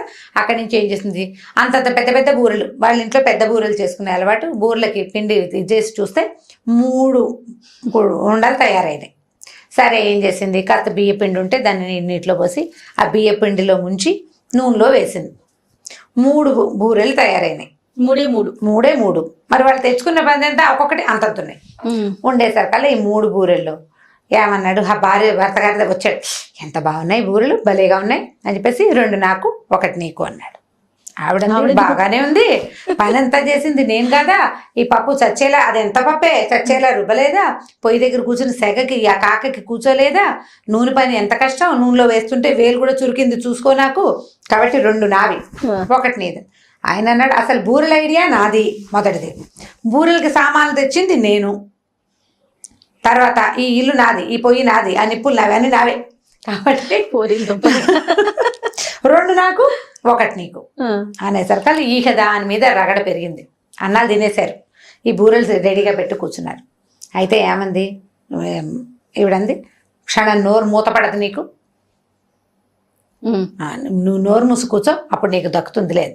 ఆయన అన్నాడు, అయితే నువ్వు నోరు మూసి కూర్చో చూద్దాం, నువ్వు మాత్రం నీ నోరు మాత్రం మూతపడుతుందా, నువ్వు ఎటువంటి ప్రతిదానికి కయ్యానికి కాలు దూవుతావు అని వాదించుకున్నారు. తర్వాత చివరికి ఏం నిశ్చయించుకున్నారు, ముందు ఎవరు మాట్లాడితే వాళ్ళకి 2, ఫస్ట్ ఎవరైనా నోరు తెచ్చి మాట్లాడేశారా వాళ్ళకి 2 బూరెలు, వాళ్ళకి 2 బూరెలు కాదు, మాట్లాడిన వాళ్ళకి 1 బూరె, ఎవరు ఎక్కువసేపు నిశ్శబ్దంగా ఉంటే వాళ్ళకి 2 బూరెలు, నువ్వు నోరు తెచ్చావా నువ్వు ఓడిపోయినట్టే అని పందెం పెట్టుకున్నారు. సరే బాగుంది, ఇద్దరు కామ్గా బూరెల్ని పక్కన పెట్టుకున్నారు, పడుకున్నారు. మధ్యాహ్నం అయింది, మాట్లాడకుండా కూర్చున్నారు. ఒకరితో ఒకళ్ళు మాట్లాడుకోవట్లా. గొడ్డుని ఆఖరి ఎహే ఓహై కూడా అండం మానేశారు వాళ్ళు. గేదెటో పోతుంది, గేదెని కూడా ఎహే అన్నారంటే నోరు బయటకు వచ్చేస్తుంది, అప్పుడు 1 బూరే వస్తుంది. అందుకని సాయంకాలం గొడ్లతో మాట్లాడాల, కోళ్ళని పిలవాలి, కోళ్ళు బయటికి వెళ్ళిపోతే బో బో బో బో అని పిలుస్తారు కోడిని ఇంటికి రావడానికి, కోళ్ళని కూడా పిలవాలి. వాళ్ళ కోళ్ళు అటుపోయి ఇటుపోయి ఎక్కడో తిరుగుతున్నాయి, కోడిని కూడా పిలవలేదు. కామ్గా రాత్రి ఇద్దరు చెరుకో కంచం పెట్టుకున్నారు, చెరుకో ముద్ద అన్నం తిన్నారు, బూర్లకి వేసి చూస్తున్నారుగా, మిడుగు మాట్లాడరు, కూర్చున్నారు. పోండి చీకటి పడింది, చెరో మంచం వేసుకుని నిద్రపోయారు. నిద్రపోతే మర్నాడు పొద్దున చీకటి పడి తెల్లవారింది, లేవలేదు వీళ్ళు. ఇంకా ఇంతలో ఏమైందంటే వీళ్ళు ఆవు రాత్రి వీళ్ళు సక్రమంగా దానికి వేసి చూడలేదు కదా, అది కట్టు తెంచుకుని పోయి పక్క వాళ్ళ చేలో పడేసరికల్లా వాళ్ళ ఆవును తోలుకొచ్చి తిట్టడం మొదలు పెట్టారు. ఆవును వదిలేస్తారా, ఆనరు తలుపు తీయండి అనేసరికల్లా ఇద్దరు తలుపులు తీశారు. ఓయ్ అన్నారా, దొరికారే. ఓయ్ అనకూడదు, పైకి నుంచి పిలుస్తుంటే మనం ఏమంటాం, ఉన్నామంటే ఉన్నానో ఓయనో ఏదో పలకాలి కదా, పలికితే దొరికేస్తాం, కాబట్టి పలకకుండా కూర్చున్నారు. తలుపులు తీసేసరికల్లా ఆ వచ్చిన ఆయన తెగ తిట్టాడు, వీడికి ఎక్కురమండు, ఆవుని కట్టేనండు కట్టలేదండు. ఏమమ్మా మీ ఆయన ఏం మింగాడు, ఆ బెల్లం ఏమంటారు మనం, బెల్లం కొట్టింది రాయల్లే, నువ్వు కూర్చున్నాడు, నువ్వు సమాధానం చెప్పవేంటి, ఆవు సంగతి నువ్వు చూడలేదంటే ఈవిడే మిణుకు చూస్తే ఎక్కువ మంది ఆవిడ మాట్లాడటలేదు. ఎన్ని విధాలు అడిగినా సమాధానం చెప్పలా. దాంతో వీళ్ళకేమొచ్చాయి అనుకున్నారు, జనం అంతా ఏమనుకుంటారు, వాతం చేసింది, వీళ్ళు ఏదో తిన్నారు నిన్న, నోరు పడిపోయింది భార్య భర్త ఇద్దరికి. ఇప్పుడు ఒకళ్ళకి పడిపోయింది అనుకో, వాళ్ళకి జబ్బు చేసినట్టు, ఇద్దరికి నోరు పడిపోతే వీళ్ళు తిన్న ఆహారమే విషాహారమో కలుషితాహారమో వాతమో పైత్యమో ఏదో చేసింది. అందుకని ఇట్లా బిగుసుకుపోయారు. అనరు అనరు, కదులుతున్నారు అటు ఇటు, రావట్లేదంటే నోళ్ళు పడిపోయినాయి వీళ్ళకి. దాంతో ఇక ఏం చేయాలి, అంతా తర్జన భర్జన పడుతున్నారు. పల్లెటూళ్ళలో ఏముంది, ఒక ఇంట్లో ప్రాబ్లం ఉంటే మిగిలిన జనం అంతా అక్కడ చేరతారు. వీళ్ళ పక్కింటి ముసలమ్మకి వీళ్ళ సంగతి బాగా తెలుసు, వీళ్ళు కొట్టు చావటం. ఒరే అది కాదర్రా, వీళ్ళ దగ్గర వీళ్ళకి ఒక వైద్యం చేయాలి వీళ్ళకని చెప్పి ఏం చేసింది, పోయి పొయ్యిలోంచి ఒక అంత కొరకచ్చ ఒకటి పట్టుకొచ్చి ఒక పుల్ల కాలిన పుల్ల పట్టుకొచ్చి ముందు ఆ మొగుడు చేతికి అంటించింది. సుబ్బయ్య చేతి కెవ్వమనడమో అన్నాడు. అనగానే ఈవిడ ఈ పెళ్ళ సుబ్బమ్మ అంటుంది, నువ్వు ముందు మాట్లాడావు, 2 నాకు 1 నీకు అని అనేసరికల్లా ఈవిడికి ఏమర్థమైంది, దానికి 2 వాతలు పెట్టమంటుందని ఈ పక్కింటి మామగారు 2 చోట్ల అంటించింది. అమ్మో అని లబో దీపం అని అరిచారు ఇద్దరు. ఒకటి చేయగలితే ఎవరెవరు అరిచేసరికల్లా ఆ మామ అడిగింది, మీరు మొహాలు మండ పొద్దు నుంచి బిగ తీసుకుని ఉన్నారు, మీ ఆవు కట్టు దించుకుని పక్క వాళ్ళ చేలో పడింది, వాడు తిట్టిపోస్తున్నా మాట్లాడరేమర్రా, ఏమొచ్చింది మీకు పోయే కాలం అని ఆవిడ తిట్టేసరికల్లా అప్పుడు ఈ బూరెల సంగతి చెప్పేసరికల్లా మీ బొందలాగా ఉంది, 3 ఇంతంత ఉండలు చేసుకునే బదులు 4 ఇంతంత చేసుకోవచ్చు. మొదటిది పోని చెరుకోటి తిని ఒకదాన్ని సగం చేసుకోవచ్చు, అది చేయకుండా ఇది చేయకుండా మాట్లాడకుండా కూర్చుంటే ఎట్లా, ఈ పైగా ఈ పంచుకోవటం ఏమిటి కోతులు పంచుకున్నట్టు అని ఆవిడ తిట్టింది. ఊళ్ళో వాళ్ళందరూ తలా ఒక మాట అన్నారు, ఇంత బుద్ధి లేదు మీకు, ఇంతంత వయసులు వచ్చినాయి, ఇలాగైనా చేస్తారు, మాట్లాడకుండా ఉంటే మిగిలిన జనాలంతా ప్రపంచం అంతా ఏమైపోతుంది. 4 తిట్లు తిట్టి అందరూ ఎవరి దారిని వాళ్ళు పోయాక వీళ్ళిద్దరు మొహాలు చూసుకున్నారు. అవును హాఫ్ చేసుకోవాలని మనకి ఎందుకు తట్టలేదు, దాన్ని సగం చేసుకోవచ్చు. పోనీ ఆడది వండేటప్పుడు 2 మనుషులు ఉంటే చెరుకో 2 అని ప్లాన్ చేసి చేయొద్దు, దానికి ప్లానింగ్ లేదు, తర్వాత ప్లానింగ్ లేదు. దాంతో ఇద్దరు ఏమనుకున్నారు, రాజీ పడ్డారనమాట. చూడు 2 వాతలు పడ్డాయి వృధాగా, నాకోటి నీకు 2ను, సరేలే నువ్వే తిను 2 అన్నాడు. నీకు 2 వాతలు పడ్డాయి, ఎందుకులే ఓ వాత తిన్నావు అనవసరంగా, నా వాళ్ళే కదా నువ్వే 2 తినంది. మళ్ళీ మొదలు స్టార్ట్, నువ్వు తినాలంటే నువ్వు తినాలి. కాసేపు అయిన తర్వాత పక్కింటి మామగారు వచ్చింది, ఒరే ఈసారి మీ ఇంట్లో సౌండ్ వచ్చిందంటే చంపేస్తాను, లేకపోతే వచ్చి ఆ కొడుకు నేను తీసేసుకుంటానంది. అనేసరికల్లా వీళ్ళయ్యి బాబాయ్ అనుకుని సర్ది కొడుకులు సర్ది బూరెలు రాత్రి చేసిన ముందు రోజు సాయంకాలం చేసిన మర్నాడు పొద్దుటికి బాగా సెటిల్ అయ్యి బాగుంటాయి, మధ్యాహ్నానికి బాగుండవు, పొద్దుటికి బాగుంటాయి. ఆ మాట అనుకుని చెరుకో సగం విరుచుకుని తిని మెల్లిగా పనిలో పడ్డారు. ఈ కథ పిల్లలకి చెప్పచ్చు. ఇలా పంతానికి పోకూడదు, మొదటికి మోసం వస్తుంది.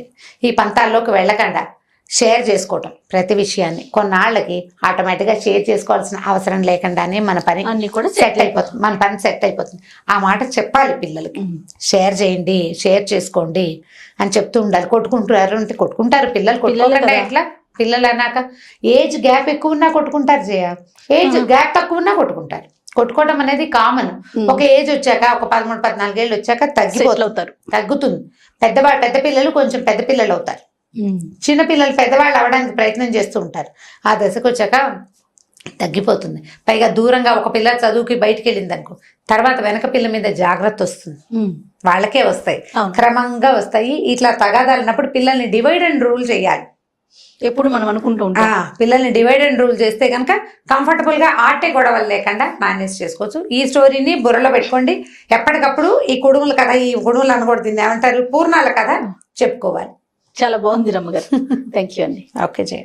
ఈ వీడియో కనుక మీకు నచ్చినట్లయితే లైక్ చేయండి, షేర్ చేయండి. మరిన్ని వీడియోస్ కోసం మా ఛానల్ని సబ్స్క్రైబ్ చేసుకోండి. Welcome to our channel. ఈ రోజు మనతో పాటు స్టోరీ టెల్లర్ రమ్మగారు ఉన్నారు. నమస్తే రమ్మగారు. నమస్తే జయ. రమ్మగారు, చిన్నపిల్లలకి, ముఖ్యంగా చిన్నపిల్లల దగ్గర నుంచి ప్రతి ఒక్కరికి ఉంటుంది, మనం చిన్నప్పటి నుంచే కంట్రోల్ చేయాలి కాబట్టి నేను చిన్నపిల్లలు అంటున్నా. ఈర్ష్య, అసూయ, పక్కన పిల్లల్ని చూసి వాళ్ళకి అది ఉంది మనకు లేదు, లేకపోతే వాళ్ళు బాగా చదువుకుంటున్నారు నేను చదవలేకపోతున్నాను, వారి దగ్గర మంచి మంచి టాయ్స్ ఉన్నాయి నా దగ్గర లేవు, ఇలా ఈర్ష్య పడుతూ అసూయ పడుతూ ఉంటారు. చిన్నప్పుడు మనం ఏదో బుజ్జగించేస్తాము, సమాధానించేస్తాము, అయిపోతుంది. కానీ అదే పెరిగి పెద్దయినా కూడా ఆ క్వాలిటీ ఉందంటే చాలా ఇబ్బంది పడతారండి బయట సొసైటీలో. సో చిన్నప్పటి నుంచి మనం ఎలా కంట్రోల్ చేయాలి, దీనికి సంబంధించి మీ స్టైల్లో ఒక కథ రూపంలో చెప్దాం. ఈర్ష్య అసూయలు సహజమైన లక్షణాలు చేయాలి, అదేదో విపరీతమైన క్వాలిటీ అనడానికి వీలు లేదు, సహజంగా అందరికీ ఉంటుంది. ఇప్పుడు ఓ వస్తువు ఏదైనా చూస్తే అబ్బా నాకు కూడా కావాలనిపిస్తుంది, వీళ్ళు ఎక్కడి నుంచి తెచ్చేసుకున్నారో అనిపిస్తుంది, అంటే ఒక తీవ్రమైన భావం కలుగుతుంది. ఒక క్షణం అయ్యాక ఏమవుతుందంటే బుద్ధి దాన్ని కంట్రోల్ చేస్తుంది. ఎలా వీళ్ళ దగ్గర డబ్బులు ఉన్నాయి వాళ్ళు కొనుక్కోగలిగారని కానీ, లేకపోతే తనకు సూట్ అయింది ఈ వస్తువు అందుకని వాళ్ళు వేసుకున్నారని కానీ, పెద్దయ్యాక నేను కొనుక్కుంటానని కానీ, అలా ఏదైనా బుద్ధి ఈ లోపల కలిగిన ఈ తీవ్రమైన భావజాలాన్ని అణుస్తుంది. ఈ భావం కలగకుండా దేనైనా చూస్తే ఆసక్తి కలగకుండా మనుషులు ఉండరు, చిన్నపిల్లలైనా పెద్దవాళ్ళైనా. కాకపోతే ఏంటంటే దాన్ని క్యారీ చేసి, ఈ కలిగిన తీవ్రమైన భావాన్ని క్యారీ చేసి ఎలాగైనా అవతల వస్తువుని సాధించాలని ప్రయత్నం చేస్తూ దానికోసం అవతల వాళ్ళని ఇబ్బంది అయినా పెట్టాలనే గుణాలు కనుక డెవలప్ అయితే కష్టం. పిల్లల్లో హిడెన్గా ఉంటాయి అవి. మనలో కూడా మనుషుల్లో దాచుకుంటాం కదా, నాకు కుళ్ళుగా ఉంది, నేను చూస్తే నాకు కుళ్ళుగా ఉందని ఎవరు చెప్పరు, నువ్వు భలే బాగున్నావు అంటారు. నీ మీద కలిగిన కుళ్ళుని వాళ్ళు దాచిపెట్టుకుంటారు. అవి లోపల దాచుకునే భావాలు కదా. పిల్లలు దాన్ని 2-3 సార్లు వాళ్ళు ఎంత బాగున్నారు అంటే అలా పదే పదే అనకూడదు నాన్న అని మనం ఏదైనా కొంచెం నచ్చ చెప్పగలగాలి. మనకే అలాంటి భావాలు కలుగుతున్నాయి అనుకోండి, బుద్ధిని సముదాయించాలి. మనకి మనం అనుకోవాలి, మనకు మనం చెప్పుకోవాలి. అంటే మనం ఎలా అంటే ఇప్పుడు దేన్నైనా చూడంగానే మనకి ఉద్రేకం, ఒక ఉత్సాహం వస్తుంది, కొనేసుకోవాలనిపిస్తుంది, తీసేసుకోవాలనిపిస్తుంది. అది మనకి అందుతుందా అందదా, మన వల్ల అవుతుందా అవదా అనేది మనం ఒక బేరీజ్ వేసుకుంటాం కదా బ్రెయిన్లో, ఎంతో కొంత ఆలోచిస్తాం. దానికి ఆలోచనకి సరిగ్గా పదును పెడితే ఒక 5-6 సార్లు అలా జరిగింది అనుకోండి, తర్వాత సారి అంటే 10వ సారి ఆ వస్తువు కనపడ్డప్పుడు ఉద్రేకం కలగదు. కొనేయాలో తీసేసుకోవాలో సొంతం చేసుకోవాలన్న ఉద్దేశం అంటే తీవ్రమైన భావం కలగదు, క్రమంగా పోతుంది. చాలా కాలం ఇలా జరిగిన తర్వాత దేన్నైనా చూస్తే అంత అతిగా స్పందించే లక్షణమే మనుషుల్లో ఉండదు. పిల్లల్లో కనపడుతూ ఉంటాయి, మనం వాటిని కంట్రోల్ చేస్తూ ఉంటాం. రకరకాలు చెప్తామా, అబద్ధాలు చెప్పకూడదు, సరిగ్గా ప్లాన్ చేసుకోవాలి, లేదా ఇలా చదువుకోవాలి, ఇలా మాట్లాడచ్చు, అవి చెప్తాం. ఆ కథల్లో భాగంగా ఈ ఈర్ష్యపడే వాళ్ళ కథలను కూడా మనం చెప్పచ్చు. మహాభారత కథలు చెప్తాం మనం. మహాభారతంలో దుర్యోధనుడు చాలా ఈర్ష్యాసూయ కలిగిన వాడు, అతని వల్లే ఇదా పాడైంది చెప్తాం కదా. అట్లా చెప్పడానికి బోల్డ్ కథలు ఉన్నాయి. ఓ కథ చెప్తాం. ఒక రాజుగారికి ఒక భార్య ఉంది, ఒక కూతురు పుట్టింది. ఆ కూతురు పేరు కలహంస, పాప పేరు. పిల్ల చాలా అందంగా ఉండేది. ఈ పాప పుట్టిన కొన్నాళ్ళకి ఆయన భార్య చనిపోయింది. పేరు అందంగా ఉంది కదా, కలహంస పేరు ఎంతో బాగుంది. అప్పుడు రాజుగారు ఏం చేశారంటే, పిల్ల పెంపకం కావాలి ఒకటి, రెండోది రాజులు భార్యలు లేకుండా ఉండటం అప్పట్లో విధానం కాదు, ఇది పాత కాలపు కథ. ఈయన ఏం చేశారంటే బాగా వెతికి ఒక అందమైన అమ్మాయిని పెళ్లి చేసుకున్నాడు. ఆవిడ పేరు రాజహంస. ఆవిడ అందంగానే ఉండేది, ఈ కూతురు అందంగానే ఉండేది. ఈ సవితి తల్లి కూతురు అంటే స్టెప్ మాము డాటరు పక్క పక్కన నుంచుంటే ఇంచుమించుగా అక్కా చెల్లెళ్ళే ఉండేవాళ్ళు, కానీ తల్లి పిల్లలే అనిపించేవాళ్ళు కాదు. అంత అందగతి ఆవిడ అందంగా ఉండేది. అయితే ఏమైందంటే ఈవిడికి రాజహంసకి తను చాలా బ్యూటీనని అంటే ఏమనాలి, మహాసౌందర్యంతో బాధపడుతూ ఉంటుంది అనమాట. ఆవిడని చాలా అందగత్తనని ఫీలింగ్గా ఉండేది. ఈ కలహంసగా గోలండేది. చిన్నపిల్లలకి నేను అందంగా ఉన్నానని అలాంటి ఉద్దేశాలు పెద్దగా ఏం ఉండవు, ఏదో ఆడుకుంటూ పాడుకుంటూ ఉంటారు. ఈ అందాన్ని పొగిడే జనాలు పెరిగాకే కదా సౌందర్యం మీద మనకి నమ్మకం కలిగేది. అలాంటి సిచ్యువేషన్స్ ఈ పిల్లకి ఇంకా రాల. ఏదో 16-17 ఏళ్ళు వచ్చినాక అమ్మాయికి ఓసారి ఏమైందంటే ఏ వస్తువు పెట్టుకుంటే బాగుంటుంది, ఏ నగ పెట్టుకుంటే బాగుంటుంది అలా ఆలోచించుకుంటారు. మామూలుగా 7 వారాల నగలు అవి ఉంటాయి రాజుల కాలంలో. ఈ చీర మీదకి ఈ వస్తువులని ఇలా డిస్కషన్ పెట్టుకున్నారు. మాట్లాడుకుంటుంటే మీ ఇద్దరు ఒకళ్ళని మించిన ఒకళ్ళు అందగత్తెలు, మీ అంత అందగత్తె ఎవ్వరు లేరని చెలికత్తెలు ఎవరో మాట్లాడారు. మాట్లాడితే ఈవిడికి ఏం డౌట్ వచ్చిందంటే, నేను అందగత్తెని అంటున్నారు వీళ్ళు, ప్రపంచం మొత్తంలో నేను ఒకదాన్నైనా అందగత్తెని, అవునో కాదో తెలుసుకోవాలనుకుంది. అప్పుడు ఆ స్థానంలో ఒక జ్యోతిష్కుడు ఎవరో ఉన్నాడు. ఆ జ్యోతిష్కుడిని అడిగింది పాతకాలపు విషయాలు, ఈ కాలంలో ఉన్నది కాకుండా పురాతన కాలంలో విషయాలను కూడా చెప్పేందుకు ఎవరైనా ఉన్నారా మనకి అని అడిగితే ఇతను ఏమన్నాడంటే, మన ఊరికి ఉత్తరంగా బాగా ముందుకెళ్తేనండి ఒక పెద్ద చిట్టడి ఉంది, అందులో ఒక బావి ఉంది, ఆ బావిలో ఒక ముస్సలి తాబేలు ఉంది. తాబేలు మాట్లాడుతుంది. తాబేలుకి ముత్యాలంటే ఇష్టం. ముత్యాలు కనుక నూతులో పోసి ఏదైనా ప్రశ్నిస్తే ప్రశ్నకి సమాధానం చెప్తుందని చెప్పాడు. సరే బాగుంది. ఈవిడేమనుకుందంటే, ఈ కాలపు అందగత్తె నేను, పురాతన కాలం నుంచి కూడా నేనేనా, ఇంకెవరైనా లేదా భవిష్యత్తు కాలంలో ఎవరైనా వస్తారా, భూత భవిష్యత్ వర్తమాన కాలాలని తెలియజేసే తాబేలుంటే దాన్ని కనుక్కోవచ్చు కదా మనం ఉన్నదని చెప్పాడు కాబట్టి అని ఓ రోజు ఈ కూతుర్ని వెంబడి పెట్టుకుని ఓ రథం 14-15 పరిచారకులతోటి ఆ నూతిని వెతుక్కుంటూ వెళ్ళింది. ఈ వీళ్ళున్న రాజ్యానికి ఉత్తరంగా ఒక పక్కన ఎక్కడో ఒక పెడగా ఒక పెద్ద అడవి, అందులో ఒక పెద్ద ఎలాంటి దేవదారు వృక్షాలు అవి ఉన్నాయంటే టేక్ చెట్లు అనమాట. పెద్ద పెద్ద చెట్లు అవి ఉండి చక్కగా శుభ్రంగా అందంగా ఉన్న ఒక తోట లాంటిది ఉంది. ఆ తోటలో ఒక పెద్ద బావి ఉంటే వెళ్ళారు వీళ్ళు. అక్కడికి వెళ్ళి చప్పట్లు జరిచి చూశారు బావిలో ఏముందో చూడడానికి. మామూలుగా ఈ బావి పైనుంచి ఏదైనా బావిలో కనుక తాబేళ్ళు ఉంటే మనం ఒక రాయి వేసామనుకోండి, అదేంటో చూడడానికి తాబేళ్ళు బయటకు వచ్చి మొహం తలకాయ ఇట్లా పైకి పెట్టి చూస్తాయి. లోపల ఉండే తాబేలు ఎలా కనపడుతుంది మనకి? టాటాయిస్ అంటే పైగా ముసలిది అనేసరికి బాగా ఇంత పెద్దది తాబేలు కాస్త పైకి చూసింది. చూసేసరికి ఈవిడ ఏం చేసింది, తీసుకెళ్ళిన సంచులోంచి దోసెడు ముత్యాలు ఎత్తి ఆ బావిలో పోసింది. పోసి దండం పెట్టింది. నువ్వు చాలా గొప్పవాడివిట, నువ్వు ఎంతకాలం నుంచో బతుకున్నావుట, మరి నా ప్రపంచంలో అందగత్తెలు ఎవరు? నేనేనా అందగత్తెని? ఇంకా ఆ ప్రశ్న ఇంకా రాలా, ఇక్కడ దాకానే ఆగింది. నేనేనా అందరికంటే అందగత్తెని అని అడిగింది. అడిగేసరికి నువ్వు కాదంది తాబేలు. కోపం వచ్చేసింది. నేను కాదా? మరి ఎవరంటే నీ సవితి కూతురుందే నీ పక్కనుంది కలహంస, ఆ అమ్మాయి నీకంటే అందగత్తె అని చెప్పింది. చెప్పేసరికి కోపం వచ్చేసింది దీనికి, ఈవిడికి రాజహంసకి కోపం వచ్చి అక్కడి నుంచి ఏం చేసింది, యువతల పక్క తిరిగి చూస్తే ఆ పిల్ల బొమ్మలా నిలబడి చూస్తోంది. అది కూడా లోపలికి. దానికి అందాలు వాటి మీద పెద్ద ఆసక్తి ఏం లేదు. ఏదో పిన్ని అడిగింది, అదేదో చెప్తోంది. చూసేసరికి ఈవిడికి ఒళ్ళు మండిపోయింది. దాని మొహం మీద చెయ్యి పెట్టి ఇలా రక్కేసిందట కోపానికి. నాకంటే అందగత్తగా నువ్వు ఉంటావా అని. అక్కడి నుంచి టబా టబా కొట్టేసింది. చెంపల మీద తట్లు తేలిపోయి మొహం మీద ఇట్లా గోళ్ళ గీతలు పడినా ఆ పిల్ల అందంగా కనపడుతుంది. ఈవిడేం చేసింది, చెప్తాను నీ సంగతి, నాకంటే అందంగా ఉంటావా నువ్వు అని చెప్పేసి ఆ పిల్లని వెంట పెట్టుకుని తీసుకెళ్ళిపోయి ఏం చేసింది, ఒక గదిలో బంధించేసింది, ఎవరికి కనపడకుండా. ఇప్పుడు పక్కనే ఈ పిల్ల కనపడుతుంటే ఈవిడ బాగుంది, ఆ అమ్మాయి మరీ బాగుంది అనుకుంటారు. అంతే కదా, ఇది మంచిది, అది మరీ మంచిది, అలాగే అనిపిస్తుంది. దాంతో దాచిపెట్టింది.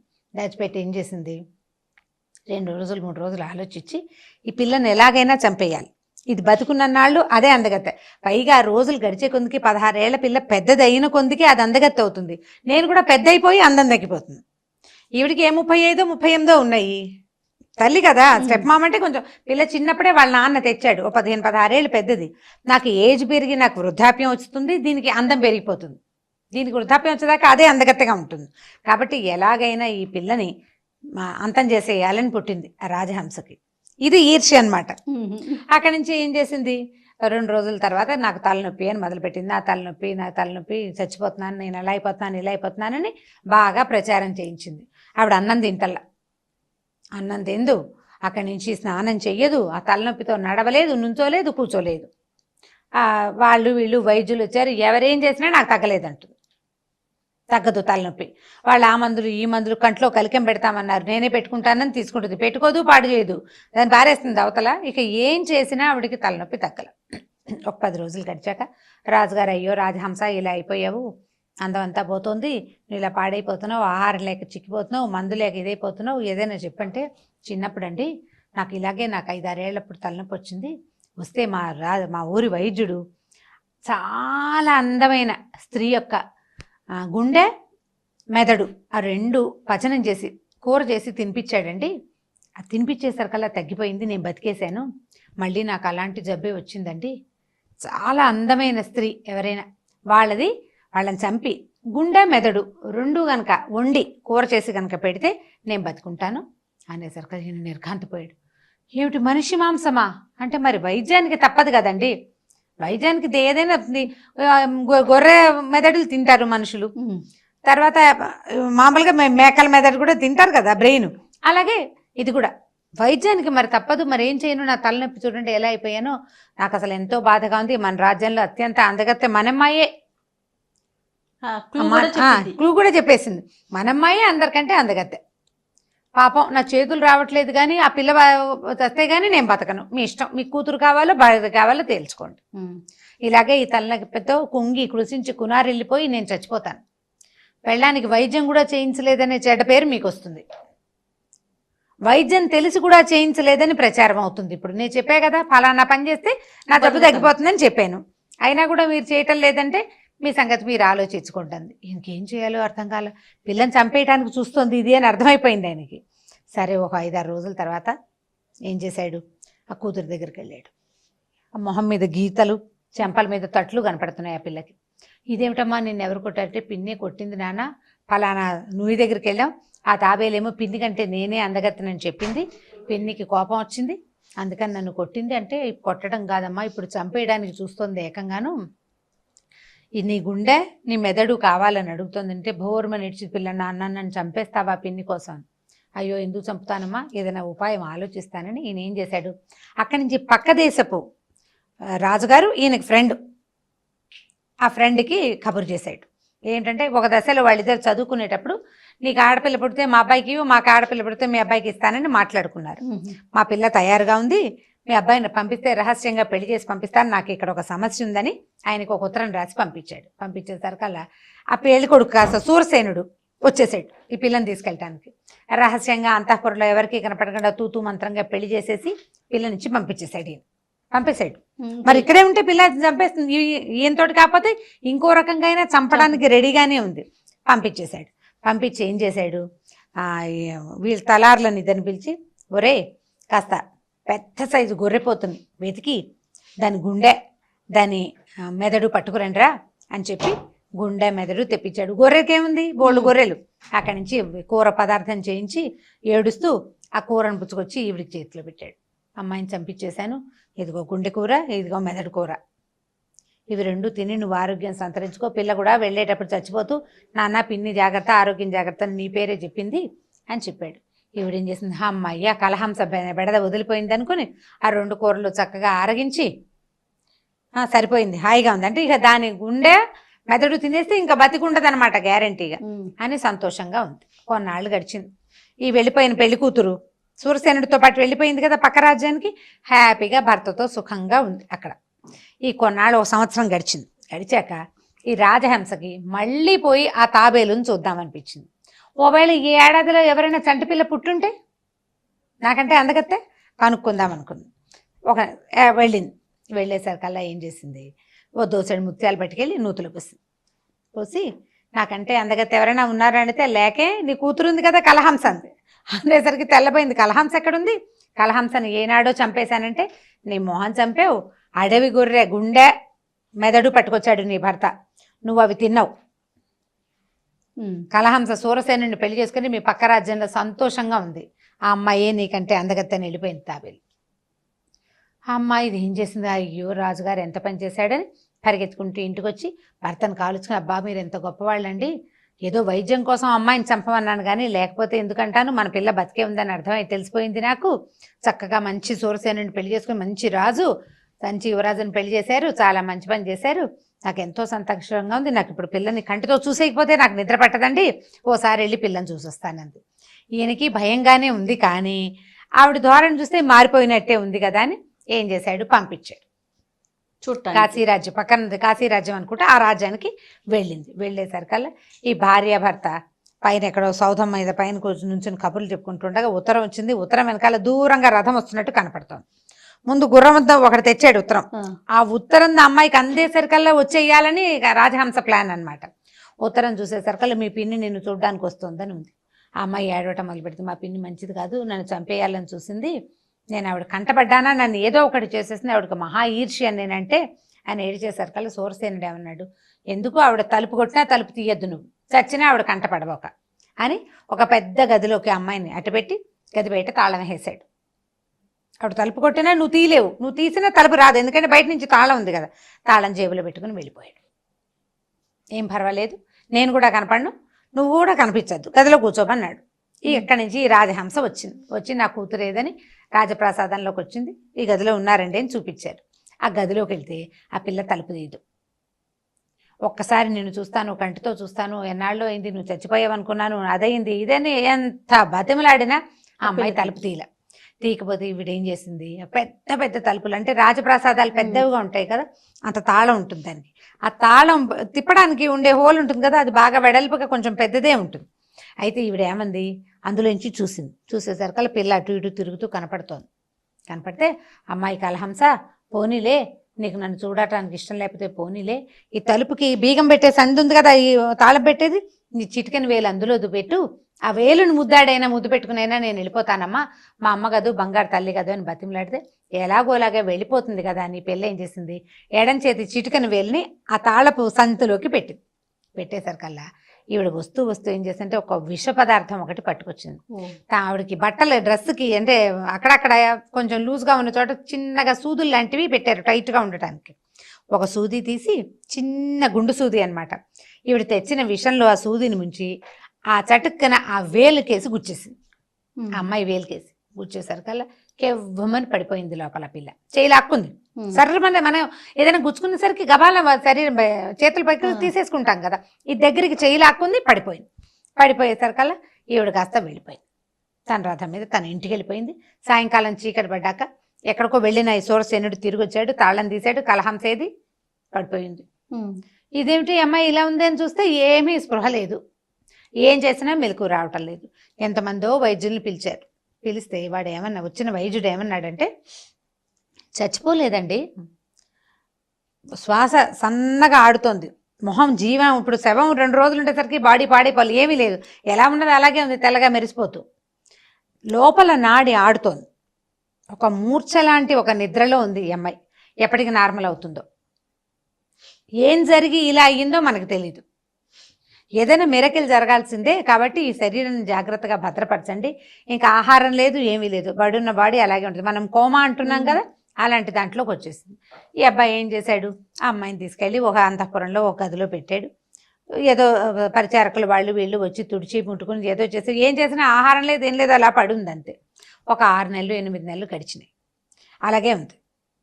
ఈ లోపల ఏమైంది, రాజుగారి తండ్రి, సూరసేనుడి తండ్రి ఏమన్నాడు, ఈ అమ్మాయి చూస్తే బతికేలాగా లేదు నాయన, నువ్వేమో రాజానికి రేపొద్దు నేను వానప్రస్థానికి వెళ్ళిపోతాను, నువ్వు రాజు అవుతావు, నీకు సంతానం కలగకపోతే ఎట్లా కుదురుతుంది, ఇంకొక పెళ్లి చేసుకో, ఆ అమ్మాయిని ఏం చేయొద్దు, ఇక్కడే ఉంచుకుందాం, ఎప్పటికి లేస్తే అప్పటికి లేస్తుంది, ఈ లోపల నువ్వు పెళ్లి చేసుకోమని అడిగాడు. అడిగితే తను పెళ్లి చేసుకోవడం పెద్దగా ఇష్టం లేదు. అయితే రోజు ఏం చేసేవాడంటే, ఇక్కడ తోచటాల్లో అతనికి వేటకి వెళ్తుండేవాడట. ఈ వేటకి వెళ్ళేటప్పుడు ఒకరోజు ఏం చేశాడంటే, బాగా ఎక్కువ గాలిగా ఉన్న రోజున వేటకెళ్ళాడు. ఎక్కువ గాలి ఉంటే ఏమవుతుందంటే, ఈ బాణం వేసినప్పుడు గాలికి బాణాలు పక్కకి పోతాయి కదా, ఓ చెట్టు మీద ఉన్న మామిడి పండును కొట్టబోయి పక్కన ఉన్న చిలక్కి తగిలిందట. తగిలేసారు కదా, ఆ చిలక ఏమిటంటే ఆ మామిడి చెట్టు సొంతదారు తాలూకు పెంపుడు చిలక. దానికి మాటలొచ్చు, మాట్లాడే చిలక అనమాట. దాంతో వాళ్ళు కాస్త ఇతనితో పోట్లాడారు. అదేమిటి ఇలా చిలకను కొట్టేశావు, అయినా పక్షుల్ని వేటాడకూడదనేది నియమం కదా, పక్షికి కొడితే ఏం చేయాలి, రాయి పెట్టి కొట్టాలి పక్షుల్ని, పక్షి మాంసాలు రాజులు తినరు, నువ్వు పక్షిని ఎందుకు వేటాడావు అని వాళ్ళంతా పోట్లాడేసరికల్లా, కాదు నేను అది 2 జంట మామిడి పళ్ళు ఉన్నాయి, ఆ మామిడి పళ్ళ కోసం కొట్టాను, దానికి తగలకుండా గాలికి బాణం వచ్చి దీనికి తగిలింది, మీరు ఏదైనా ప్రాయశ్చిత్తం చెప్పండి, మీరేం చెప్తే అది చేస్తానన్నాడు. అనేసరికల్లా వాళ్ళందరూ ఏమన్నారు, తలా ఒక మాట మాట్లాడారు. ఈ చిలక ఎవరిదైతే ఉందో, ఏ అమ్మాయిదైతే ఉందో ఆ అమ్మాయి తాలూకు తండ్రి అన్నాడు, మా పిల్లని పెళ్లి చేసుకో అన్నాడు. అనేసరికల్లా ఇతను ఏమనుకున్నాడు, సరే తండ్రి ఎలాగో పెళ్లి చేసుకోమంటున్నాడు, రాజకుమార్తెలను ఎవరినైనా తెస్తే ఈ కలహంసను సరిగా చూస్తారో చూడరో, ఇలా పల్లె పిల్లని తీసుకెళ్తే ఇది బాగా చూసుకుంటుందేమోనని ఆ పిల్లని పెళ్లి చేసుకోవడానికి ఒప్పుకున్నాడు. ఆ అమ్మాయి పేరు కస్తూరి. అయితే ఆ కస్తూరిని తెచ్చుకున్నాడు, పెళ్లి చేసుకుని. సరే ఎవరో ఒకరిని పెళ్లి చేసుకున్నాడు లేని వాళ్ళ నాన్న రాజకుమార్తె కాపోయినా కూడా ఓకే అనేసాడు. ఆ కస్తూరి బాగా యాక్టివ్గా ఉండేది, మంచి పిల్ల అనమాట. ఈ రాజప్రాసాదంలో పావురాలని, నెమళ్ళని, చిలకలన్నీ ఉంటే అన్నిటికీ మాటలు పాటలు అవి ఇవి నేర్పిస్తూ సరదాగా తిరుగుతుంటే ఈ పెద్ద పెద్ద బిల్డింగ్లు కదా రాజుగారివి, ఒక్కో గది చూసుకుంటూ తిరిగేది. అయితే ఏమైంది, ఒకరోజు ఒక మేడ మీద ఒక మూల గది చక్కగా పువ్వులు గివ్వులు కట్టున్నాయి కానీ దానికి తాళం లేదు, తలుపేసింది. తోసింది, తలుపు రాల. చూసి అక్కడి నుంచి చిలకత్తలందరినీ అడిగింది, దీనికి తాళాలు ఎక్కడున్నాయంటే, మన ఎవరి దగ్గర ఉండవండి, అయ్యగారి దగ్గరే ఉంటాయి, ఆయనే అప్పుడప్పుడు తలుపు తీసి లోపలికి వెళ్తారు, బయటకు వస్తారు అని చెప్పారు. చెప్పేసరికల్లా ఏం చేసింది, ఆ సూరసేనుడు ఎక్కడికో వేటకెళ్తుంటే అతను బట్టలు సర్దే నెపంతో అతని దగ్గరున్న ఆ తాళాన్ని సంగ్రహించేసింది, తీసుకుని చెప్పకుండా కామ్గా తీసేసుకుంది. ఏం చేసింది, మర్నాడు అతను బయటికి వెళ్ళిపోగానే వచ్చి తాళం తీసి చూసింది. తాళం తీస్తే లోపల పెద్ద హంసతూలిక తల్పం, దాని మీద ఒక తెల్లగా మహాసౌందర్యవతి అయిన అమ్మాయి పడుకుని కనపడ్డారు. ఇదేమిటి ఇట్లా బొమ్మలాగా ఉంది, బొమ్మలా పడుకుంది, కదలిక లేదు. ఇప్పుడు నిద్రపోతున్నా కూడా కాస్త కనుగుడ్లు కదలటమో కాలు వేళ్ళు కదలటమో ఉండాలి కదా, జీవం ఉన్నట్టే ఉంది, ఎప్పుడు బయట చూసినట్లేదు, బొమ్మలాగా ఉందని ఏం చేసింది, ముట్టుకుని చూస్తే మనిషి స్పర్శ తెలుస్తుంది. అక్కడి నుంచి అమ్మాయి సరదా పట్టలేకపోయింది అనమాట. అంత తెల్లగా మెరిసిపోతూ చాలా అందంగా ఉండేసరికల్లా ఇట్లా చేతి మీద అలా చేయేసి అలా శరీరం మీద అంటే బయటికి ఉన్న పార్ట్స్ మీద చేతుల మీద అక్కడ ఇట్లా రాస్తూ చూస్తోంది ఆ సౌందర్యాన్ని అనమాట. చేతి వేళ్ళు ఎంత బాగున్నాయి, చేతులు ఎంత బాగున్నాయి, పాదాలు ఎంత బాగున్నాయని అలా చూస్తుంటే ఏమైంది, ఈ చెయ్యి నిమిరేసరికల్లా ఈ చేతి చివరి ఏదో బొడిపిలాగా ఉంది, దాన్ని అట్లా అంది. అనేసరికల్లా అది ఏదో కదులుతున్నట్టు తోసింది. ఈ పిల్ల ఏం చేసింది, ఇది కొంచెం పల్లెటూరు పిల్ల కదా, ముళ్ళు తీయటాలు అవి వచ్చు, చిన్న బొడిప అలాగా బొటన్ వేలు చూపుడు వేలు గోరుతోటి దాన్ని పట్టుకుని లాగేసింది. బయటికి సూది లాగటం ఏంటి, కలహంస లేచి కూర్చుంది. ఆ విషపు సూది ఉండేసరికి అమ్మాయి స్పృహలో లేదు. ఇది తీయంగానే అమ్మాయి లేచేసింది. లేచి నువ్వెవరు. అప్పుడు వాళ్ళిద్దరు ఒకళ్ళకొకళ్ళు జరిగింది చెప్పుకున్నారు. సాయంకాలం రాజు వచ్చేసరికల్లా కలహంస చక్కగా నార్మల్గా కనపడింది. దాంతో మా పిన్నే నన్ను ఇలా గుచ్చేసిందని చెప్పింది అనమాట. సరే వీళ్ళు కలిసి బాగా కాలక్షేపం చేస్తుండే వాళ్ళు. ఇంకొన్నాళ్ళు పోయాక ఈ స్పృహలో లేని రాజుగారమ్మాయి స్పృహలోకి వచ్చేసిందని తెలిసింది. ఇంతలో ఈవిడ ఏం చేసి బయటికి వెళ్లే లోపల ఈ రాజహంస ఓ సంవత్సరం గడిచిపోయింది కదా, ఈ అమ్మాయి మంచాన్ని పడి మళ్ళీ తాబేలు దగ్గరికి వెళ్ళింది. వెళ్ళి మళ్ళీ దోసెడు ముత్యాలు పోసి తాబేలు పిలిచింది. నాకంటే అందగత్త ఎవరైనా ఉన్నారు? నేనే కదా అందరికంటే అందగత్త అంటే, నువ్వు కాదు, నీ సవితి కూతురు కలహంసే అందగత్తాను.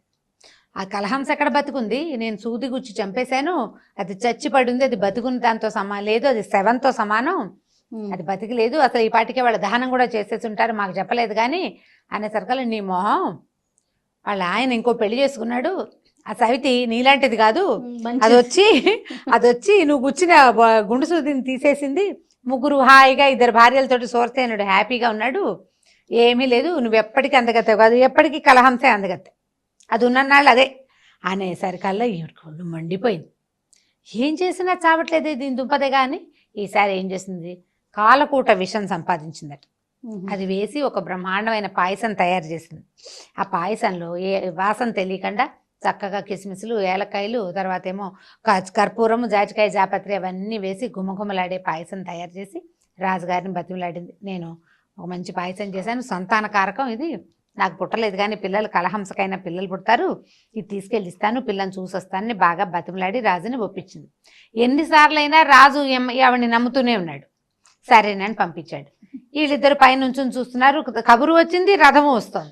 చూసేసరికల్లా ఇది ఏడవటం మొదలుపెట్టింది. ఏమో మా పిన్ని ఇప్పటికి 2 సార్లు ప్రయత్నించింది నన్ను చంపడానికి, సంవత్సరం నుంచి నేను మంచం మీదే పడున్నాను, ఇప్పుడు మళ్ళీ వస్తుంది, నన్ను ఏదైనా చేసేస్తుందంటే, ఈ కస్తూరి నీకెందుకు భయం, నేనున్నా కదా, నేను ఒకదాన్ని అయితే ఏదైనా చేస్తుంది, నేను నీ పక్కనే ఉంటాను, ఏం చేస్తుందో చూద్దాం.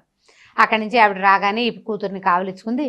నీకోసం బ్రహ్మాండమైన పాయసం చేశానమ్మా, పాయసం తాగు, ఎంతో బాగుంటుందంటే, ఈ కస్తూరి పాయసాలు వాళ్ళు వీళ్ళు తెస్తే మేము తాగమండి, మా దగ్గర ఒక రూలు, ఎవరైనా ఏదైనా వస్తువు చేసుకొస్తే ముందు వాళ్ళు తాగాలి, మీరు తాగాక అప్పుడు మేము తీసుకుంటాం అనేసరికల్లా ఇప్పుడు ఒప్పుకోవాలి. ఇంకా నయం, ఇది పిల్లలు పుట్టేందుకోసం చేశాను, మా పిల్ల పెళ్ళి 2-3 ఏళ్ళు అయిపోయింది కదా, సంతానం కోసం చేశానంటే మరి మీకు లేదుగా సంతానం, మీరు తాగండి అంటుంది. ఇక ఇద్దరు వాదించుకుంటారు. ఆవిడ ఎలాంటి పరిస్థితుల్లో అయినా ఈ కలహంసకు తాగిచ్చేయడానికి చిన్న కప్పులో వేసి నోటి దగ్గర పెట్టి బలవంతం చేస్తుంటే ఈ అమ్మాయి ఏం చేసింది, కస్తూరి, ఈ అమ్మాయి కొంచెం పల్లెటూరుది కదా, ఆవిడని ఇట్లా రెక్కలు విరిచి పట్టుకుని ఆ పాయసాన్ని ఎత్తి గొంతులో పోసేసింది. మీరు తాగేయండి, మీరు ఎలా ఉంటారో చూశాక అప్పుడు మేము తాగుతానులేండి అని. ఇక అనడానికి వీలు లేకుండా అక్క గట్టిగా ముక్కు మూసేసేయి అని అనేసరికల్లా, ముక్కు మూసేసరికి గుటక పడిపోతుంది కదా, ముక్కు మూసేసరికల్లా ఈ గుటకపడి లోపలికి పాయసం వెళ్ళంగానే ఆవిడ గిలగిలా కొట్టుకుని ఆ రాజహంస కాస్త చచ్చిపడిపోయి, అమ్మయ్య ఈవిడ పీడ విరగడైందని అక్కడి నుంచి రథాన్ని పిలిచి, ఈవిడిని ఎవరు తెచ్చాడు, ఈ శరీరాన్ని రథంలో వేసుకుని ఎక్కడి నుంచి తెచ్చావో అక్కడికే తీసుకెళ్ళు, మా రాజ్యంలో ఉండటానికి వీల్లేదని చెప్పి ఆవిడ తెచ్చిన పాయసం కప్పు గిన్నెతో సహా రథంలో పెట్టి వెనక్కి పంపించేశారు. ఆవిడే తాగిపోయింది అనుకుంటారు, మనం ఏమైనా చేసామని వాళ్ళు ఎందుకు అనుకోవాలి. ఈ పని చేశాక అప్పటి నుంచి కస్తూరి భార్య, ఈ కలహంస, సూరసేనుడు కలిసి హాయిగా సంతోషంగా ఉన్నారు. ఇప్పుడు ఇందులో ఈ కథలో ఇదేమిటి, ఈర్ష్య ఎంత బాధిస్తుందంటే ఏదో ఒక పని చేశాక కూడా తృప్తి ఉండదు దానికి, ఇంకా ఫర్దర్ ఎక్స్టెంట్ ముందుకెళ్ళిపోవాలని అనిపిస్తుంది. దాన్ని ఎక్కడో ఒక చోట కట్ చేసుకోవాలి. మనం అక్క చెల్లెళ్ళ మధ్య ఈర్ష్యలు చూస్తాం, అక్క చెల్లెళ్ళ మధ్య, వదిన మరదళ్ళ మధ్య ఈర్ష్యలు ఉంటాయి, అన్నదమ్ముల మధ్య కూడా ఈర్ష్యలు ఉంటాయి, పిల్లల దగ్గర కనపడుతూ ఉంటాయి. కనిపించినప్పుడు అంటే ఫ్యామిలీస్ పెద్దవయ్యే కొందికి వదనలు, మరదళ్ళు అలాంటి, లేదా వదిన ఆడపడుచులు వాళ్ళ దగ్గర వస్తాయి. చిన్నతనంలో కట్ చేస్తే ఒకళ్ళకి లేదనుకో, రెండో వాళ్ళకి పెద్దగా ఉన్నా అంత పెద్ద ఇబ్బంది ఉండదు. ఇద్దరు ఈర్ష్యపడే స్వభావం ఉన్న వాళ్ళైతే కష్టం కదా. పిల్లలకి ఇలాంటి కథలు చెప్పాలి, ఎక్కువగా ఈర్ష్యపడకూడదు, అసూయ పడకూడదు. ఎవరు ఈర్ష్యపడతారో వాళ్ళు హెచ్చుగా బాధపడతారు. నువ్వు బాధపడతావు వేరే సంగతి, ఏ కట్టెకి నిప్పుంటే ఆ కట్టె ముందు కాలుతుంది, నిప్పున్న కట్టే కదా కాల్చేది. కాబట్టి మనసు నలిగిపోతూ ఉంటుంది ఈర్ష్యతోటి. దాన్ని తగ్గించుకోవాలని, అది చేయకూడదని ఈ పెద్ద కథని ఒక అరగంట సేపు చెప్పి పిల్లలకి నేర్పించుకోవాలి. సూపర్ అమ్మగారు, అవసరమైతే ఒక 2-3 పార్టులుగా కూడా చెప్పుకోవచ్చు. చాలా బాగుందండి. పిల్లలకి చెప్తానికి ముందు దీనిలో ఒక కాన్సెప్ట్ ఉంది మనకి. అవును, చాలా బాగుందండి. ఇంకొక స్టోరీతో మళ్ళీ కలుద్దాం రమగారు. నమస్తే. నమస్తే జయ. ఈ వీడియో కనుక మీకు నచ్చినట్లయితే లైక్ చేయండి, షేర్ చేయండి. మరిన్ని వీడియోస్ కోసం మా ఛానల్ని సబ్స్క్రైబ్ చేసుకోండి. నమస్తే రమగారు. నమస్తే జయ. రమగారు, మన భారతదేశం యొక్క చిత్రపటం చూడగానే మనకి నీరు, కొండలు, సముద్రాలు ఇవన్నీ ఎక్కువ కనిపిస్తూ ఉంటాయి. రకరకాల పర్వతాలు, అందులో వింధ్య పర్వతాలు ఒకటి. ఒకప్పుడు చూసుకుంటే చాలా ఎక్కువగా పెద్దగా ఉండేవనేవారు. కానీ ఇప్పుడు చూస్తూ ఉంటే కాలక్రమేణా అవి చాలా చిన్నగా అయిపోతూ వస్తున్నాయి. దీనికి సంబంధించి సైంటిఫిక్గా ఏదైనా రీజన్ ఉందా? అసలు ఎందుకు చిన్నగా అయిపోతున్నాయి? దీనికి సంబంధించి అసలు ఏమన్నా ఒక పురాణ కథలు కానీ అలాంటివి ఏమన్నా ఉన్నాయండి? కొండలు అరిగిపోవటానికి ఇప్పుడు మనం తవ్వేస్తున్నాం. సైంటిఫిక్ రీజన్ కాదు, టెక్నికల్ రీజన్, ప్రాక్టికల్ రీజను మనమే తవ్వేసేయటం. ఎందుకంటే వరకు బంజారా హిల్స్, జూబ్లీ హిల్స్ అంటే నిజంగా హిల్స్ లాగానే ఉండేవి.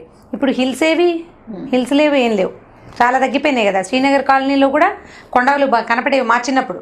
మేము హైదరాబాద్ వచ్చే రోజులంటే ఇవి 70s 80sలో బాగా కనపడేవి. నేను హైదరాబాద్ వచ్చి 90sలో కూడా ఇప్పుడు అసలు ఎక్కడా కొండలు గుట్టలు కనపడే, కొంచెం ఊరికి దూరంగా కనిపిస్తాయి. హిల్స్ అసలు లేనే లేవు. ఇవి మనమే మానవ తప్పిదాలు వల్లే అవి పోయినాయి. కొండలు, అడవులు అవన్నిటిని మనమే పాడు చేస్తాం. మన చేతిలో చేసుకున్నది అవి మన కోసమే పెట్టాడు భగవంతుడు. వాటిని చిన్నవి చేసేసుకుని మనం పెద్దవాళ్ళం అయిపోతున్నాం అనమాట. అయితే ఈ వింధ్య పర్వతాల మీద ఒక చాలా ఇంట్రెస్టింగ్ కథ ఉంది జయ. దీనికి పురాణ కథ ఇది. అనుబంధంగా 2-3 కథలు కూడా చెప్పుకోవచ్చు. ఇదివరకట పర్వతాలకి రెక్కలు ఉండేవిట. పురాతన కాలంలో రెక్కలుంటే ఈ కొండలు ఆ రెక్కలతోటి ఎక్కడికి కావాలంటే అక్కడికి వెళ్ళిపోయేవి. ఇంతంత కొండకి రెక్కలు ఉండేవి. అది నేను ఇక్కడ ఉండను, అక్కడ మా మామయ్య ఉన్నాడనే మామయ్య గారింటికి ఈ కొండ మొత్తం ఎగిరి వెళ్ళేది. అలా వెళ్తూ ఉంటే ఏమైందట, ఇంద్రుడికి ఒకసారి అతను ఎక్కడికో వెళ్తూ ఉంటే ఈ కొండలు రెక్కలు కట్టుకుని ఎగురుతున్నటువంటి కొండలు పదే అడ్డం పడ్డంతో ఆయనకి చాలా కోపం వచ్చి వజ్రాయుధంతో ఈ కొండలకి రెక్కలు తెగొట్టేసేట. అన్నిటికీ రెక్కలు కట్ చేసేసాడు. కట్ చేస్తే ఎక్కడ రెక్కలు తెగిపడిపోయినాయో అక్కడక్కడ ఆ కొండలు కింద పడిపోయినాయి. మనం వింధ్య పర్వతాలు కానీ, ఆరావళి, అవి అలాంటి కొండలని మనం పడమటి కనుమలు ఇవి చెప్తాం కదా, ఆరావళి, ఈ కొండలన్నీ ఎక్కడైతే రెక్కలు ఆకాశంలో తెగిపోయినాయి, రెక్కలు డమీమని కింద భూమి మీద పడిపోయి అవి అక్కడే నుంచి ఉండిపోయినాయి అనమాట, పురాతన స్టోరీ కథ ప్రకారం. అయితే ఏంటంటే అప్పుడు ఈ రెక్కలు తెగిపోతున్న తరుణంలో ఈ అందరూ అన్ని పర్వతాల రెక్కలు తెగిపోయేటప్పుడు హిమవత్ పర్వతానికి ఒక కొడుకున్నాడట, పార్వతీదేవి తమ్ముడు, మైనాకుడు అతని పేరు. మైనాకుడు వాళ్ళ అమ్మ పేరు మేనా, పార్వతీదేవి తల్లి పేరు మేనా. మేనాదేవి తాలూకు కూతురు పార్వతి, మైనాకుడు అనే ఒక కుర్రాడు, వాడు కూడా కొండే. ఈ కొండ భయపడి పరిగెత్తాడు. ఇంద్రుడు వచ్చేస్తున్నాడు వెనకాలని. ఈ పరిగెడుతున్నప్పుడు వాయుదేవుడికి హిమవత్ పర్వతానికి చాలా స్నేహం. అందుకని ఆయన ఏం చేసేట, వాయుదేవుడు వాడు పరిగెత్తే రెక్కల స్పీడ్ కాకుండా తను ఇంకా విసురుగా తోసేసి సముద్రంలో పడేశాడట ఈ మైనాక్ పర్వతాన్ని. వెళ్ళి మైనాక్ పర్వతం సముద్రంలో పడిపోయింది. ఈ సముద్రంలో పడిపోయిన మైనాక పర్వతం కథ మనకి శ్రీమద్ రామాయణంలో కనపడుతుంది. ఆంజనేయుడు సముద్ర లంఘనం చేసేటప్పుడు ఈయన ఎగరంగానే సముద్రంలోంచి మైనాక్ పర్వతం పైకి వచ్చిందట. వాయుదేవుడు నాకు సహాయం చేశాడు, నేను ఇక్కడ పడ్డాను కాబట్టి నా రెక్కలు నాతోటే ఉంటాను, రెక్కలు తెగిపోయి నేను భూమిలో పడకుండా నన్ను సముద్రంలో పడేశాడు వాయుదేవుడు. వాయుదేవుని కుమారుడైన హనుమంతుడికి నేను సహాయం చేయాలన్న ఉద్దేశంతో ఈ మైనాక పర్వతం పైకి వచ్చి అయ్యా ఆతిథ్యం తీసుకుని వెళ్ళమందట. శ్రీమద్ రామాయణం శ్రద్ధగా వినేవాళ్ళకి, చదివే వాళ్ళకి అందరికీ ఈ విషయం తెలుస్తుంది. తెలియని వాళ్ళు ఇప్పుడు తెలుసుకోవటమే. ఈ లేచిన పర్వతం మీద ఆంజనేయుడు నేను చాలా పెద్ద పని మీద వెళ్తున్నాను, ఇప్పుడు నేను ఆగలేనని జస్ట్ కాలు ఆనించాడు. చెయ్యి ఆనించాడని కూడా కొన్ని చోట్ల చెప్తారు. ఒక్క క్షణం అట్లా ఆనుకొని వెళ్ళిపోతే ఈ మైనాక్ పర్వతం నీళ్లలోకి వెళ్ళిపోయింది. ఇలా కొండలకి రెక్కలు చేసిన తరుణంలో వింధ్య పర్వతం చాలా పెద్ద కొండట. అయితే ఈ నారదుడు ఆయన అటు ఇటు తిరుగుతూ ఉంటాడు, ఊరంతా తిరుగుతూ ఉంటాడు. త్రిలోకాలు తిరుగుతాడు ఆయన, త్రిలోక సంచారి, ఆయన పేరే అది. అంటే స్వర్గం, భూమి, పాతాళం ఈ 3 లోకాలు తిరిగేవాడు. ఈ తిరుగుతున్నప్పుడు ఇవి వచ్చి ఏం చెప్పేవాడట, హిమవత్ పర్వతం అంతా, మేరు పర్వతం ఇంత అని చెప్పేవాడు. మనకి ఈ పర్వతాలు మనకు భూమి మీద కనపడేవి కాకుండా ఈ కైలాసానికి పైన దేవతలు నివసించే ఒక కొండదట మేరు పర్వతం, దాని పేరు. ఆ మేరు పర్వతం ఏంటంటే బంగారపు కొండ అట. అది బంగారపు కొండంతా. ఆ మేరు పర్వతం గురించి గొప్పలు, హిమవత్ పర్వతం గురించి గొప్పలు, హిమవంతుడు అంతుంటాడు, వీళ్ళు ఇంతుంటారని చెప్పేసరి కల్లా ఈ వింధ్య పర్వతానికి ఏమనిపించిందిట, ఏమిటి వీళ్ళకైనా గొప్ప, ఈ నారదుడు ఇంతగా చెప్తున్నాడు, పెద్దగా ఉండటం వల్లే హిమవత్ పర్వతానికి అంత గొప్ప. మొదటిది మేరు పర్వతం బంగారుమయం అవటం వల్లే గొప్ప. ఇప్పుడు నేను బంగారం వాడిని కాలేను కానీ పెద్దవాడిని కాగలను అని అనుకుని ఈ పర్వతం అట్లా పెరగడం మొదలెట్టిందట. మొదలెట్టి ఆకాశం దాకా వెళ్ళిపోయింది. ఆ రోజు ఏమైంది, ఈ వ్యవహారం జరుగుతుంది. సూర్యుడు మామూలుగా ఏం చేస్తాడు, లోక సంచారకుడు కదా, సూర్యుడు పొద్దున ఒక చోట మొదలుపెట్టి తిరుగుతూ వెళ్తాడు. తిరగాలి, ఆయన రెస్ట్ తీసుకునేది కాసేపే. ఈ తిరుగుడు క్రమంలో ఆయన తూర్పు నుంచి పడమటికి వస్తూ ఉండగా ఈ వింధ్య పర్వతం పెరిగిపోయింది. మధ్యాహ్నం అయ్యేసరికల్లా సూర్యుడు ఆగిపోయాడు, వింధ్య అడ్డం పడిపోయింది. ఇప్పుడు ఎక్కడైతే సూర్యుడు ఆగిపోయాడేమో అక్కడేమో కాలిపోతుంది భూభాగం అంతా. వాళ్ళంతా మొత్తం అంతా పగలే, వాళ్ళకి రాత్రుళ్ళు లేవు. వింధ్య పర్వతానికి రెండో పక్కంతా రాత్రి. ఓకే, అంతా చీకటి మయం. సూర్యుడు లేడు కదా, మరి రాత్రే వాళ్ళకి. చంద్రుడికి రావాలో వద్దో తెలియదు, వస్తే కూడా ఆయన సగమే, మళ్ళీ ఇంటికి ఎలా వెళ్తాడు చంద్రుడు వస్తే మాత్రం. దాంతో అల్లకల్లోలం అయిపోయిందట. అయిపోతే సరే ఈ నారదుడు చేసిన కొంటె పని ఇది అని చెప్పి ఈయన బాగా పెంచాడనమాట ఈ వింధ్య పర్వతాన్ని.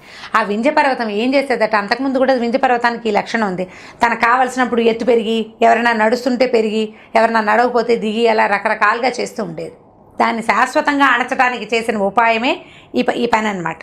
సరే ఇలా అయ్యేసరికల్లా ఏం చేశారు, దేవతలందరూ బ్రహ్మ దగ్గరికి వెళ్ళి, ఇదిగో ఇలా జరిగింది, ఈ లోక సంచారం ఆగిపోయింది, సూర్యుడు ఒక పక్కే ఉండిపోయాడు, ఈ వింధ్య పైకి ఎగిరిపోయింది, పైకి వచ్చేసింది, ఇప్పుడు ఏం చేయాలి అని అడిగేసరికల్లా సరే బ్రహ్మ ఏం చేశాట, అగస్త్యుడి దగ్గరికి వెళ్ళండి, ఆయన కాశీనగరంలో ఉన్నాడు, అక్కడికి వెళ్ళండి, అగస్త్యుడు దీని సంగతి చూడగలడు అని చెప్పాడు. ఈ అగస్త్యుడు ఆయన భార్య లోపాముద్ర ఇద్దరు కాశీలో నివసిస్తున్నారు. కాశీ విశ్వేశ్వరుడి సేవించుకుంటూ అక్కడే ఉన్నారు. ఉంటే సరే వీళ్ళంతా వెళ్ళి, అయ్యా ఇలా జరిగింది, ఇక్కడంతా ఈ రకంగా ఉంది, ప్రపంచం ఆగిపోయింది, లోక సంచారం లేదు, శివుడు తిరగలేకపోతున్నాడు, సూర్యచంద్రుడు లేకపోతే భూమి చాలా అవస్థల పాలవుతుంది, మీరు ఏదైనా చెయ్యాలి, దీనికి శాశ్వత పరిష్కారం కావాలి. ఇవాళ ఏదో చెబితే దిగిపోయి రేపు మళ్ళీ ఎక్కిపోయి ఈ గోళలు కాదు అనేసరికల్లా ఆయన ఏం చేశాడు, ఇంటికి వెళ్ళి గంగా తీరంలో జపం చేసుకుంటూ ఉండగా వీళ్ళు వచ్చారు. లోపాముద్రకి ఏం చెప్పాడంటే, ఇక కాశీ నివాసం పోయింది, ఇదే ఆఖరిది, ఇవాళ రోజే మనం ఆఖరి సేవ అని చెప్పి ఇద్దరు గుళ్ళోకి వెళ్ళి కాశీ విశ్వేశ్వరుని సేవించుకుని గంగాజలం తాగి నడుచుకుంటూ వచ్చారు. వెనక్కి వచ్చేసరికల్లా ఈయన ఆ వింధ్య పర్వతం దాకా రాగానే ఆ వింధ్య పర్వతం గబగబా సైజు తగ్గిపోయింది, కిందకు వచ్చేసాడు. వచ్చి, ప్రభు సాయ, ఇంత మహానుభావులు మీరు ఈ దారిలో వస్తున్నారు, మీకు మనం ఏం సేవించగలనంటే, అయ్యా అక్కడికి వెళ్తున్నాను, దక్షిణ పథానికి వెళ్తున్నా, మళ్ళీ నేను తిరిగి వచ్చేదాకా నువ్వు పెరగకుండా ఇలాగే ఉండు, వినమ్రుడుగా ఉండు, వంగి ఉండు, ఇలా వంగావు కదా నా కోసం, అలాంతా వంగింది, ఇలా కిందకి ఏం కావాలి అని అడిగింది, ఇలాగే వంగి ఉండు, నేను వచ్చేస్తాను అని చెప్పాడు. అయితే ఈ వెళ్ళిన అగస్త్యుడు మళ్ళీ ఉత్తర పథానికి వెళ్ళాల, దక్షిణ పథంలోనే ఉండిపోయి మలై పర్వతం మీద తన నివాసాన్ని ఏర్పరచుకున్నాడు. మళ్ళీ కాశీ విశ్వేశ్వరుని సేవించటం కోసం ఆయన వెళ్ళాల. ఈ ప్రపంచంలో మనుషులకి మేలు చేయడానికి, సూర్యుడి లోక సంచారాన్ని సరిగా ఉంచటానికి దేవతల కోరిక మేరకు అగస్త్యుడు ఇక కాశీ విశ్వనాథుని సేవించడం అనేది ఇక మానేసి ఇంకా ఆయన తిరిగి వచ్చాడంటే వీడు మళ్ళీ మామూలు అయిపోతాడు, పైకి లెగుస్తాడు కదా. మళ్ళీ వచ్చి రోజు తిరిగే ప్రక్రియ పెట్టుకోలేదు. ఇంకా అసలు ఆయన వెనక్కి తిరిగి దక్షిణాపథం నుంచి వెనక్కి వెళ్ళలేదట, మళ్ళీ కాశీకి వెళ్ళకుండా సౌత్లోనే ఆయన ఉండిపోయాడు. దానివల్ల అప్పుడెప్పుడో ఎత్తుగా ఉండే ఈ కొండలు దిగినాయి. ఇప్పుడు కూడా కొన్ని అసలు నేలకి బలపరుపుగానే ఉన్నట్టుంటుంది వింధ్య పర్వతం. వింధ్య చాలా గొప్ప పర్వతం. ఈ మన అమ్మవారు వింధ్య పర్వతం మీద నివసించేదని వింధ్యవాసిని అని ఒక దేశం ఉంది. మనకున్న అమ్మవార్ల రూపాల్లో వింధ్యవాసిని ఈ పర్వత శిఖరం మీద ఉంటుందట ఆవిడ వింధ్యవాసిని. ఈ వింధ్య పైనుండగా ఆవిడ ఆకాశంలో ఉండేది. అది కిందకి రావటం వల్ల భూలోక వాసులకు కూడా వింధ్యవాసిని సేవించుకునే అవకాశం దొరికింది అగస్త్యుడి వల్ల. లేకపోతే ఆవిడ స్వర్గంలోనే ఉండేది, అది పైకి వెళ్ళిపోయింది కదా, ఆకాశం దాకా ఉంటే ఆవిడ పైనే ఉంటుంది, శిఖరం మీద ఉన్న అమ్మవారు. ఈ కిందకి రావటం వల్లే ఆ వింధ్యవాసిని అమ్మవారు ఎక్కడుందో ఆ పర్వతాలను మనం దగ్గర నుంచి మనుషులంతా సేవించుకునేందుకు కూడా అవకాశాన్ని మనకి అగస్త్యుల వారి వల్లే కలిగింది. అగస్త్యుడు చాలా ఇలాంటి లోకోపకారాలు ఆయన ఎన్ని చేశాడో. సముద్రం మొత్తాన్ని తాగేశాడంటారు, సముద్రం మొత్తాన్ని ఒక గుటకలో తాగేశాడని అలా ఉన్నాయి అలాంటి కథలు, బోలెడు కథలు ఉన్నాయి. అందులో ఈ కథ ఇదొకటి అనమాట. ఓకే రమ్మ గారు, థాంక్యూ సో మచ్ అండి. ఓకే, ఈ వీడియో కనుక మీకు నచ్చినట్లయితే లైక్ చేయండి, షేర్ చేయండి, మరిన్ని వీడియోస్ కోసం మా ఛానల్ని సబ్స్క్రైబ్ చేసుకోండి. సుమన్ టీవీకి స్వాగతం.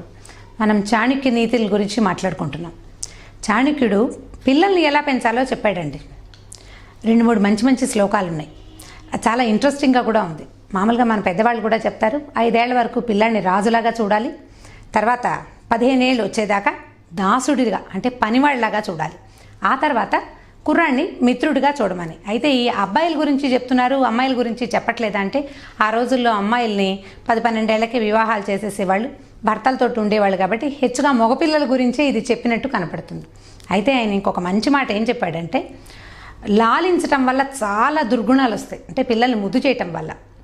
అదే తంతే చాలా సుగుణాలు వస్తాయట. అంటే లాలన వల్ల 10 బోల్డని దోషాలు ఉంటే తాడన వల్ల బోల్డని సుగుణాలు ఉన్నాయి. కాబట్టి శిష్యుణ్ణి కానీ కొడుకుని కానీ లాలించద్దు, తాడించండి అంటే కొట్టండి అని చెప్పాడు. తాడన అంటే తన్నడం అని అర్థం, సంస్కృతం నుంచి సరిగ్గా మనం తీసుకుంటే. ఈ తన్నడం అంటే ఏమిటి? పిల్లాన్ని ఒట్టిగా ఎలా తన్నేస్తారు? ఎవరైనా ఒట్టిగా తన్నరు, సందర్భం ప్రకారం తన్నటం. ఏదైనా ఒక పొరపాటు చేస్తే ఆ పొరపాటుని ఎత్తి చూపించడం. అంతేగాని ఎల్కేజీ పిల్లాడు హోంవర్క్ చేయలేదని చితకొట్టేయటం, 3వ క్లాస్ పిల్లాడికి మంచి మార్కులు రాలేదు, క్లాస్ ఫస్ట్ రాలేదని ఒంటి నిండా వార్తలు పెట్టడం లాంటి పిచ్చి తాడనలు అవి కాదు, పిచ్చి శిక్షలు కాదు. తప్పుకి తగిన శిక్ష తప్పకుండా ఇవ్వాలి, పిల్లల్ని లాలించకూడదు. అయితే దీనికి అటాచ్డ్గా మనం ఏం కథ చెప్తామంటే మహాకవి భారవి కథని దీనికి ఉదాహరణగా మనం చెప్పుకోవచ్చు. భారవి చాణక్యుడి తర్వాత కాలంలోనే అని అనిపిస్తుంది ఆయన కాలాన్ని బట్టి. అయితే ఈ భారవిట చాలా చక్కగా కవిత్వం చెప్పేవాడు. భారవి తండ్రి గారు అప్పటి రాజుగారి కొలువులోనే మంత్రిగా ఉండేవారు. అయితే ఈ భారవి చాలా బాగా కవిత్వం చెప్తే అందరూ ఓహో ఓహో అనేవాళ్ళు, భారవిని బాగా మెచ్చుకునేవాళ్ళు.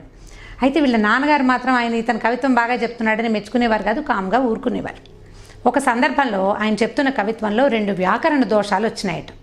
ఈ వ్యాకరణ దోషం రాగానే తండ్రి సభలో ఉన్న ఆయన, అబ్బాయి నాకు తప్పు చెప్పావు నువ్వు, ఈ వ్యాకరణ దోషం వచ్చిందని ఓపెన్గా నలుగురు ముందు చెప్పేశాడు. చెప్పేసరికల్లా కుర్రాడికి చాలా కోపం వచ్చేసింది భారవికి. అరే, ఒక చిన్న తప్పుని సహించని నా తండ్రి నేను ఇంత బాగా కవిత్వం చెప్పినప్పుడు మెచ్చుకోడేమిటి? మరి మెచ్చుకోని వాడు నన్ను తిట్టడానికి ఈయనకేం అధికారం ఉందని పిచ్చి కోపం వచ్చేసింది. అక్కడి నుంచి స్నేహితులు కూడా, ఫ్రెండ్స్ కూడా చూడండి మన నాన్నల నుంచి సెపరేట్ చేయడానికి ప్రయత్నం చేస్తారు. ఏంట్రా మీ నాన్న ఇలా అంటాడు, మా నాన్న అలా కాదు, మా నాన్న అది కొని పెట్టాడు, అలాంటి మాటలు మాట్లాడతారు. ఎవరి నాన్నలు వాళ్ళకి అంతే కదా. అయితే ఈ తెలియక ఈ భారవి ఏం చేశాడంటే, నా తండ్రి నన్ను నలుగురిలో అవమానించాడు కాబట్టి ఆయన్ని చంపేద్దాం అనుకున్నాడట.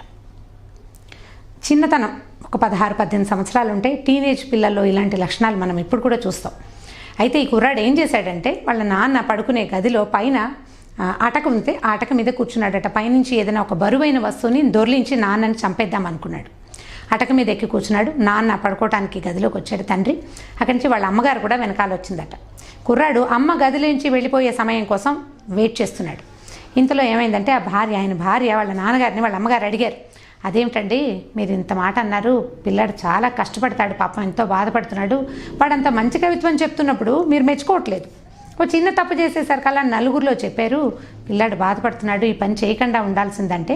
అప్పుడు ఆయన ఏం చెప్పారంటే, అమ్మా మెచ్చుకోవటం ఎంతసేపు, మెచ్చుకుంటే వాడు అక్కడే ఆగిపోతాడు. అదే నేను ఈ తప్పు ఎత్తి చూపించాను అనుకో, మళ్ళీ ఈ తప్పు చేయకుండా ఉంటాడు.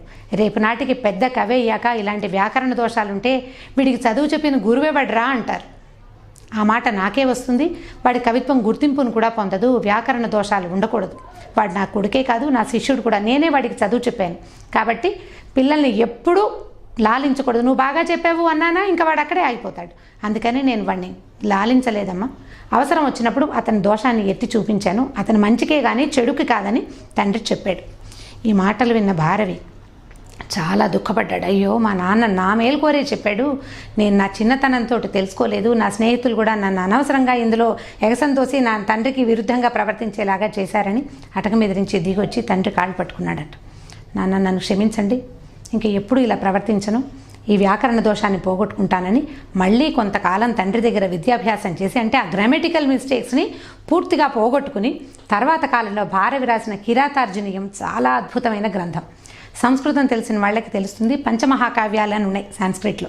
ఈ పంచకావ్యాల్లో ఏంటంటే మనకి భారతదేశపు జాతీయ కవి అయిన కాళిదాసు రాసినటువంటి 2 కావ్యాలు. మొదటివి రఘువంశము, కుమార సంభవం. మూడోది ఈ భారవి రాసినటువంటి కిరాతార్జునీయం. అంటే అర్జునుడు శివుడితోటి తలపడి తర్వాత పాశుపతాస్త్రాన్ని సాధించినటువంటి గ్రంథం ఆ కథ. దాని మీద అతను చాలా వివరంగా రాశారనమాట. దాని తర్వాత మాఘము, శిశుపాల వధ అని పేరున్నటువంటి మాఘము, తర్వాత నైషధము, ఈ 5 కావ్యాలని పంచకావ్యాలుగా భావిస్తారు. ఈ పంచకావ్యాల్లో కాళిదాసు తర్వాత స్థానాన్ని భారవి పొందాడు. ఎలా పొందగలిగాడంటే తండ్రి చెప్పిన దోషాన్ని సవరించుకొని ఇంకా ఎప్పుడూ వ్యాకరణ దోషాలు రాకుండా ఎంతో అర్థవంతమైన వాక్యాలతో అసలు భారవిని ఎంత పొగుడతారంటే సాంస్క్రిట్ లిటరేచర్లో అతని లాంటి కవి ఇంకొకటి లేడు. భారవిని అందుకోవటం కష్టం, ఎందుకంటే భారవేర్ అర్థగౌరవం అని చెప్తారు. ఒక్క సెంటెన్స్లో ఎంతో భావాన్ని ఇమిడించి చెప్పగలిగినటువంటి కవిగా భారవి మారాడు. ఇప్పుడు వాళ్ళ నాన్న గనక అతన్ని మెచ్చుకుని ఉంటే ఆ వ్యాకరణ దోషం ఎప్పుడూ భారవికి పోయేది కాదు. అందుకని పిల్లల్ని 5-6 ఏళ్ళు వచ్చే వరకు ముద్దు చేయండి. ఆ తర్వాత నుంచి చిన్న పొన్న తప్పులు చేసినా క్షమించద్దు, ఈ తప్పు చేయకూడదని గట్టిగా చెప్పటం. నలుగురిలో చెప్పకూడదు, ఎవరి ముందు చెప్పకూడదు, ఎప్పుడూ మెచ్చుకోవాలి, బాగా ముద్దు చేయాలి, అలాంటి ఉద్దేశాలు కలిగి ఉండద్దు. పిల్లలు సహజంగా ఏదో సుమారు చూస్తాం, స్కూళ్ళల్లో చేర్పిస్తాం, చదివిస్తారు. లాలించడం అంటే అదే లాలన. సమయానికి ఆహారం ఇవ్వటం, సరిపడా నిద్రపోనివ్వటం, చక్కని చదువును అందించటం, ఈ లాలన సరిపోతుంది. అంతేగాని పిల్లల తప్పుల్ని కప్పిపుచ్చటం కానీ, వాళ్ళు తప్పు చేసినా పర్వాలేదు చిన్నతనమేనని సర్ది చెప్పడం కానీ చేయకుండా తప్పులకి తగిన శిక్షణ కనుక ఇస్తే 16-17 ఏళ్ళు వచ్చేసరికల్లా పిల్లలు బుద్ధిమంతులుగా మారతారు. ఆ తర్వాత పెద్దవాళ్ళు అయ్యాక భారవి లాంటి ఘనత కాకపోతే వాడికి తగిన ఘనతని కుర్రవాడు సాధించగలుగుతాడు. కాబట్టి ఎప్పుడూ పిల్లల్ని అతిగా ముద్దు చేయకూడదు. ఇది విద్యార్థులకు కూడా, టీచర్లు కూడా కాస్త బ్రైట్ స్టూడెంట్ తప్పులు చేస్తే అరే కనీసం నలుగురిలో కాకపోతే విడిగా ఆయన అబ్బాయి తప్పు చేసినావు ఇలా చేయొద్దు అని వాడిని దండించి వాడిని సరైన మార్గంలో పెట్టాల్సిన అవసరం గురువులకి, తండ్రులకి. ఇందులో తల్లులు కానీ ఇంకోళ్ళు కానీ భాగస్వాములుగా లేరండి. పూర్తిగా ఇది తండ్రిది, గురువుదే బాధ్యత. అది చాణక్యుల వారు స్వయంగా చెప్పిందే. కాబట్టి ప్రతి వాళ్ళు దీన్ని కొంచెం అర్థం చేసుకుని ఈ రకంగా పిల్లల్ని ముందుకు తీసుకెళ్తే బాగుంటుంది. ఈ వీడియో కనుక మీకు నచ్చినట్లయితే లైక్ చేయండి, షేర్ చేయండి. మరిన్ని వీడియోల కోసం సుమన్ టీవీని సబ్స్క్రైబ్ చేసుకోండి. Welcome to Suman TV. ఈరోజు నాతో పాటు రమగారు ఉన్నారు. నమస్తే రమగారు. నమస్తే జయ. రమగారు, సాధారణంగా ఇంట్లో మనం చూసుకుంటే గాల్లో మేడలు కట్టేస్తుంటారు కొంతమంది. అన్నీ ఊహించేస్తారు, ఎప్పుడో ఏదో జరుగుతుంది, నేను పెద్ద అయిపోతాను, చాలా మంచి ఉద్యోగం వచ్చేస్తుంది, ఫర్ ఎగ్జాంపుల్ చెప్తున్నాను, ఒక పెద్ద బిల్డింగ్ కట్టేసుకుంటాను, ఇలా ఉంటాను అలా ఉంటాను, ఊహలు అనమాట. మన ఊహల్ని మన పిల్లలు కూడా దాంట్లోనే జీవించేస్తూ ఉంటారు, ఊహల్లోనే జీవించేస్తూ ఉంటారు. సాధ్యపడవచ్చు లేదా పడకపోవచ్చు. ఇదైతే కరెక్ట్ పద్ధతి కాదేమో అనిపిస్తూ ఉంటుంది నాకు, గాల్లో మెడలు కట్టడం అనేది. దీన్ని మనం ఎలా కంట్రోల్ చేయాలి, పిల్లలకి ఎలా ఆప్ చేయాలి మనం? అంటే ఇది మంచిది కొన్ని విషయాల్లో, పనికిరాదు కొన్ని విషయాల్లో. ఇప్పుడు హై ఆస్పిరేషన్స్ అంటే భవిష్యత్తు మీద ఆశ తప్పకుండా ఉండాలి, లేకపోతే మనం పని చేయలేం కదా. అది పాజిటివ్గా భవిష్యత్తు మీద ఆశ అంటే ఇప్పుడు ఎగ్జామ్ పాస్ అయ్యాక ఒక పరీక్ష రాస్తున్నాడు అనుకుందాం, ఒకడు ఎవడో ఒక కుర్రాడు. ఈ ఎగ్జామ్ అయ్యాక ఇంటర్వ్యూస్ వస్తాయి, రకరకాల కాల్ లెటర్స్ వస్తాయి, ఇంటర్వ్యూలు వస్తాయి. ఓ ఇంటర్వ్యూ అది ఫేస్ చేయడం, ఉద్యోగం రావటం, అంత మటుకు ఓకే. ఉద్యోగం వచ్చిన తర్వాత తను ఉండబోయే ఊరు, కొనబోయే ఇల్లు, కట్టుకోబోయే బట్టలు, వాటన్నిటి మీద కూడా ఆలోచిస్తుంటే ఈ ఊహ పెరిగే కొందికి ప్రజెంట్ సిచ్యువేషన్ మీద నుంచి దాటిపోతాం. మీరు అన్నట్టు పాజిటివ్గా ఉండాలి. ఎలా? ఇప్పుడు ఎగ్జామ్ అనుకున్నాం, అతను చదివితే అదే బాగా చదివి అప్పుడు ఊహించుకోవాలి, ఈ ఎగ్జామ్ నేను పాస్ అవుతాను, నెక్స్ట్ స్టెప్ ఏంటని.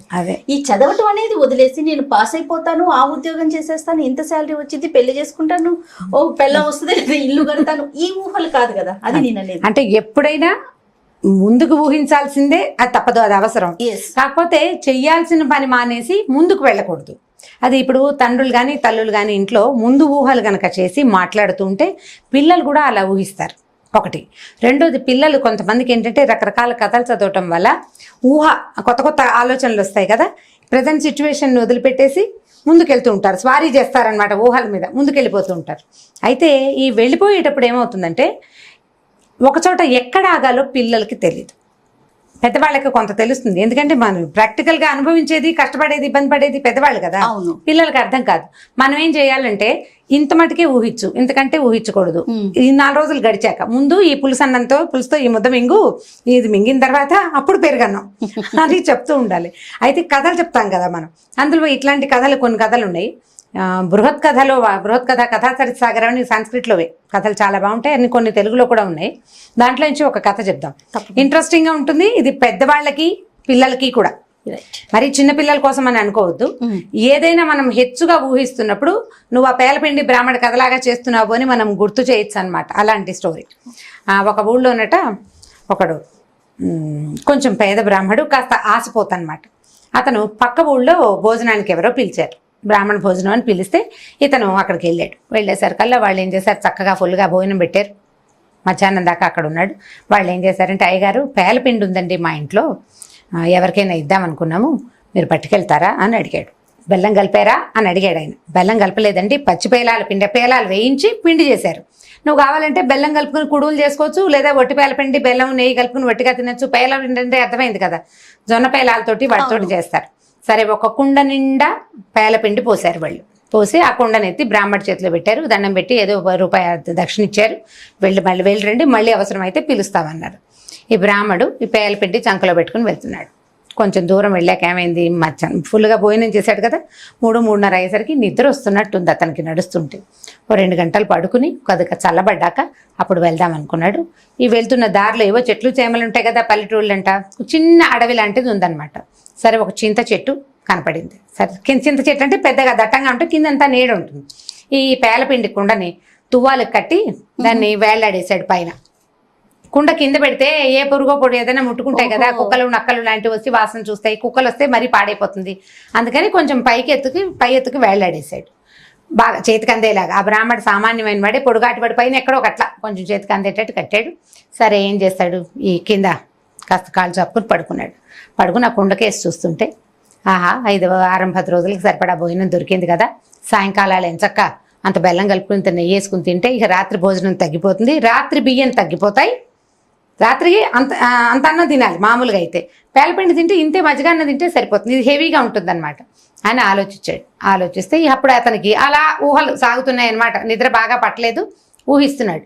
కరువు రోజులు, ఆహారానికి బోల్డ్ అంత డిమాండ్ ఉంది. ఇప్పుడు కొన్నాళ్ళకి ఇంకా కరువు పెరిగి పేలపిండికి డిమాండ్ గనక వస్తే, ఒకవేళ పేలపిండి ఎన్ని డబ్బులు అమ్ముతాం, ఒక డబ్బులు అమ్మటం, పేలపిండి అమ్మగా వచ్చిన డబ్బులతోటి 2 మేకలు గనక, ఒక ఆడని మొగని గనక కొనుక్కుంటే, ఈ 2 ఆడ మగ ఊరుకుంటాయి ఏమిటి, 6 నెలలు అయ్యేసరికి పిల్లల్ని పెట్టవు, చెరుకో 2, 3, 4 పిల్లల్ని పెడతాయి. 4-6 పిల్లలు అయిన తర్వాత ఈ 2 పెద్ద మేకల్ని అమ్మేసి ఒక గేదెని కొనుక్కోవాలి.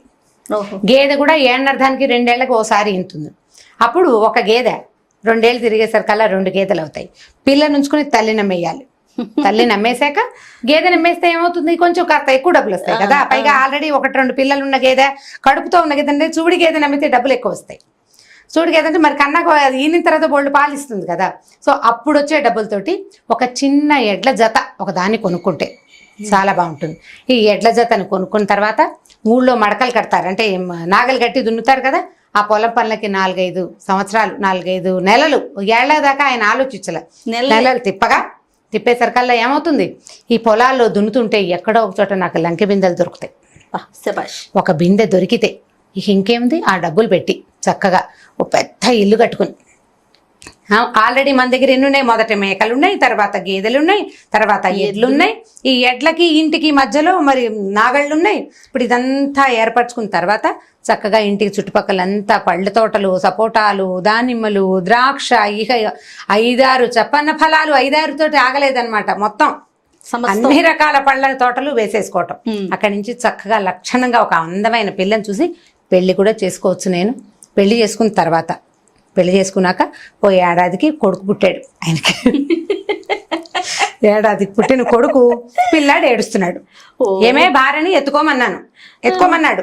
ఈయన చేతులు చెప్తున్నాడు ఎత్తుకోని. భార్య పనిలో ఉండి తీసుకోలేదు. మాట వినవా అని పక్కనున్న కర్రతోటి ఫెడేయమని ఒకటి కొట్టాడు భార్యని. ఈ కొట్టిన కర్ర దెబ్బ ఎక్కడ పడింది, పేలపిండి వేళ్ళాడేసాడు చూడకుండా దాని మీద పడింది.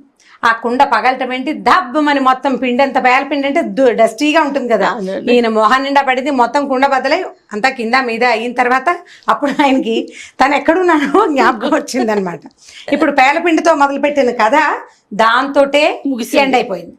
కనీసం గుప్పెడు పేలపిండి సాయంకాలం తినడానికి కూడా మిగలేదు. కుండ పైన కుండని కనుక పగలగొడితే అందులో ఏం మిగలదు కదా, మొత్తం నేలపాలైపోతుంది. మొత్తం పిండి అంతా నేలపాలయ్యాక ఆ మొహం మీద పడ్డారు. చిటికెడు నోట్లో వేసుకున్నా బెల్లం లేదు అందులో, అది తీయగా ఉండదు, చప్పగా ఉండి దగ్గు గొట్టొచ్చేస్తుంది. మంచినీళ్ళు కావాలి.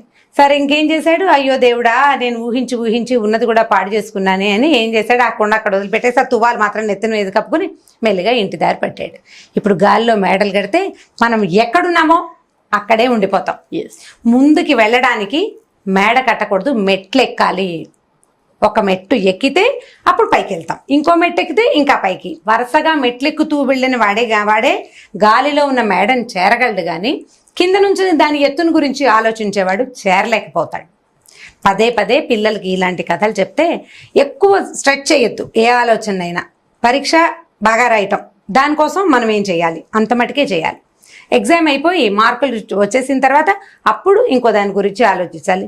ముందే భవిష్యత్తుని ప్లాన్ చేసుకుంటే ఎలా ఉంటుంది? అంత ప్లాన్ చేయకూడదు, కొద్దిగా వేగ్గా ప్లాన్ చేసుకోవాలి. ఇలా ఒక్కొక్కటి నిదానంగా, మా ఇంట్లో ఉండే మేడ, దాని మా మేడ, దాని మెట్లు, దాని పక్కన ఉండే చెక్క రైలింగు, ఇవన్నీ ఆలోచించకూడదు. అవి ఆలోచించడం వల్ల ఏమవుతుందంటే మొదటికి మోసం వస్తుంది అన్నమాట. కానీ వినటానికి నవ్వు తెప్పించేలాగా ఉన్నా కూడా కథ చాలా నిగూఢ అర్థం ఉంది. ఆలోచింపజేయాలి. అదే ఆలోచిస్తే తల్లులందరూ దయచేసి ఆలోచించి, అంటే ఆగాలి. తల్లులు కాదు, తండ్రులు కూడా. ఎగ్జాక్ట్లీ. అమ్మ నాన్న ఇద్దరు ముందు మీరు గాల్లో మేడలు కట్టకండి. పిల్లలకి అలాంటి హ్యాబిట్ చేయకూడదు. ఒకవేళ వాళ్ళకి అలాంటి హ్యాబిట్ ఉంటే ఇలాంటివి చెప్పి ముందుకెళ్ళకూడదు. ఇక్కడ ఇవాళది కావాలి, ఇవాళ రేపు ఎల్లుండి వరకే ప్లానింగ్. దానికి ఒక లిమిట్ పెట్టుకోవాలి అని చెప్తుంటే బాగుంటుంది. మంచి కదా, ఇది చెప్పడానికి బాగుంటుంది. ఎప్పుడైనా పిల్లలు కానీ పెద్దవాళ్ళు కానీ ఓవర్ యాక్షన్ చేసినప్పుడు గుర్తు చేయడానికి పింగళవారి పీకిలాగా ఈ కథ కూడా చెప్పుకోవచ్చు అన్నమాట. ఎక్సలెంట్ స్టోరీ రమ్మగారు, చాలా బాగుంది, ఆలోచింప చేసేలాగా. ఇంకొక స్టోరీతో మళ్ళీ కలుద్దామండి. తప్పకుండా. నమస్తే. ఈ వీడియో కనుక మీకు నచ్చినట్లయితే లైక్ చేయండి, షేర్ చేయండి. మరిన్ని వీడియోస్ కోసం మా ఛానల్ని సబ్స్క్రైబ్ చేసుకోండి.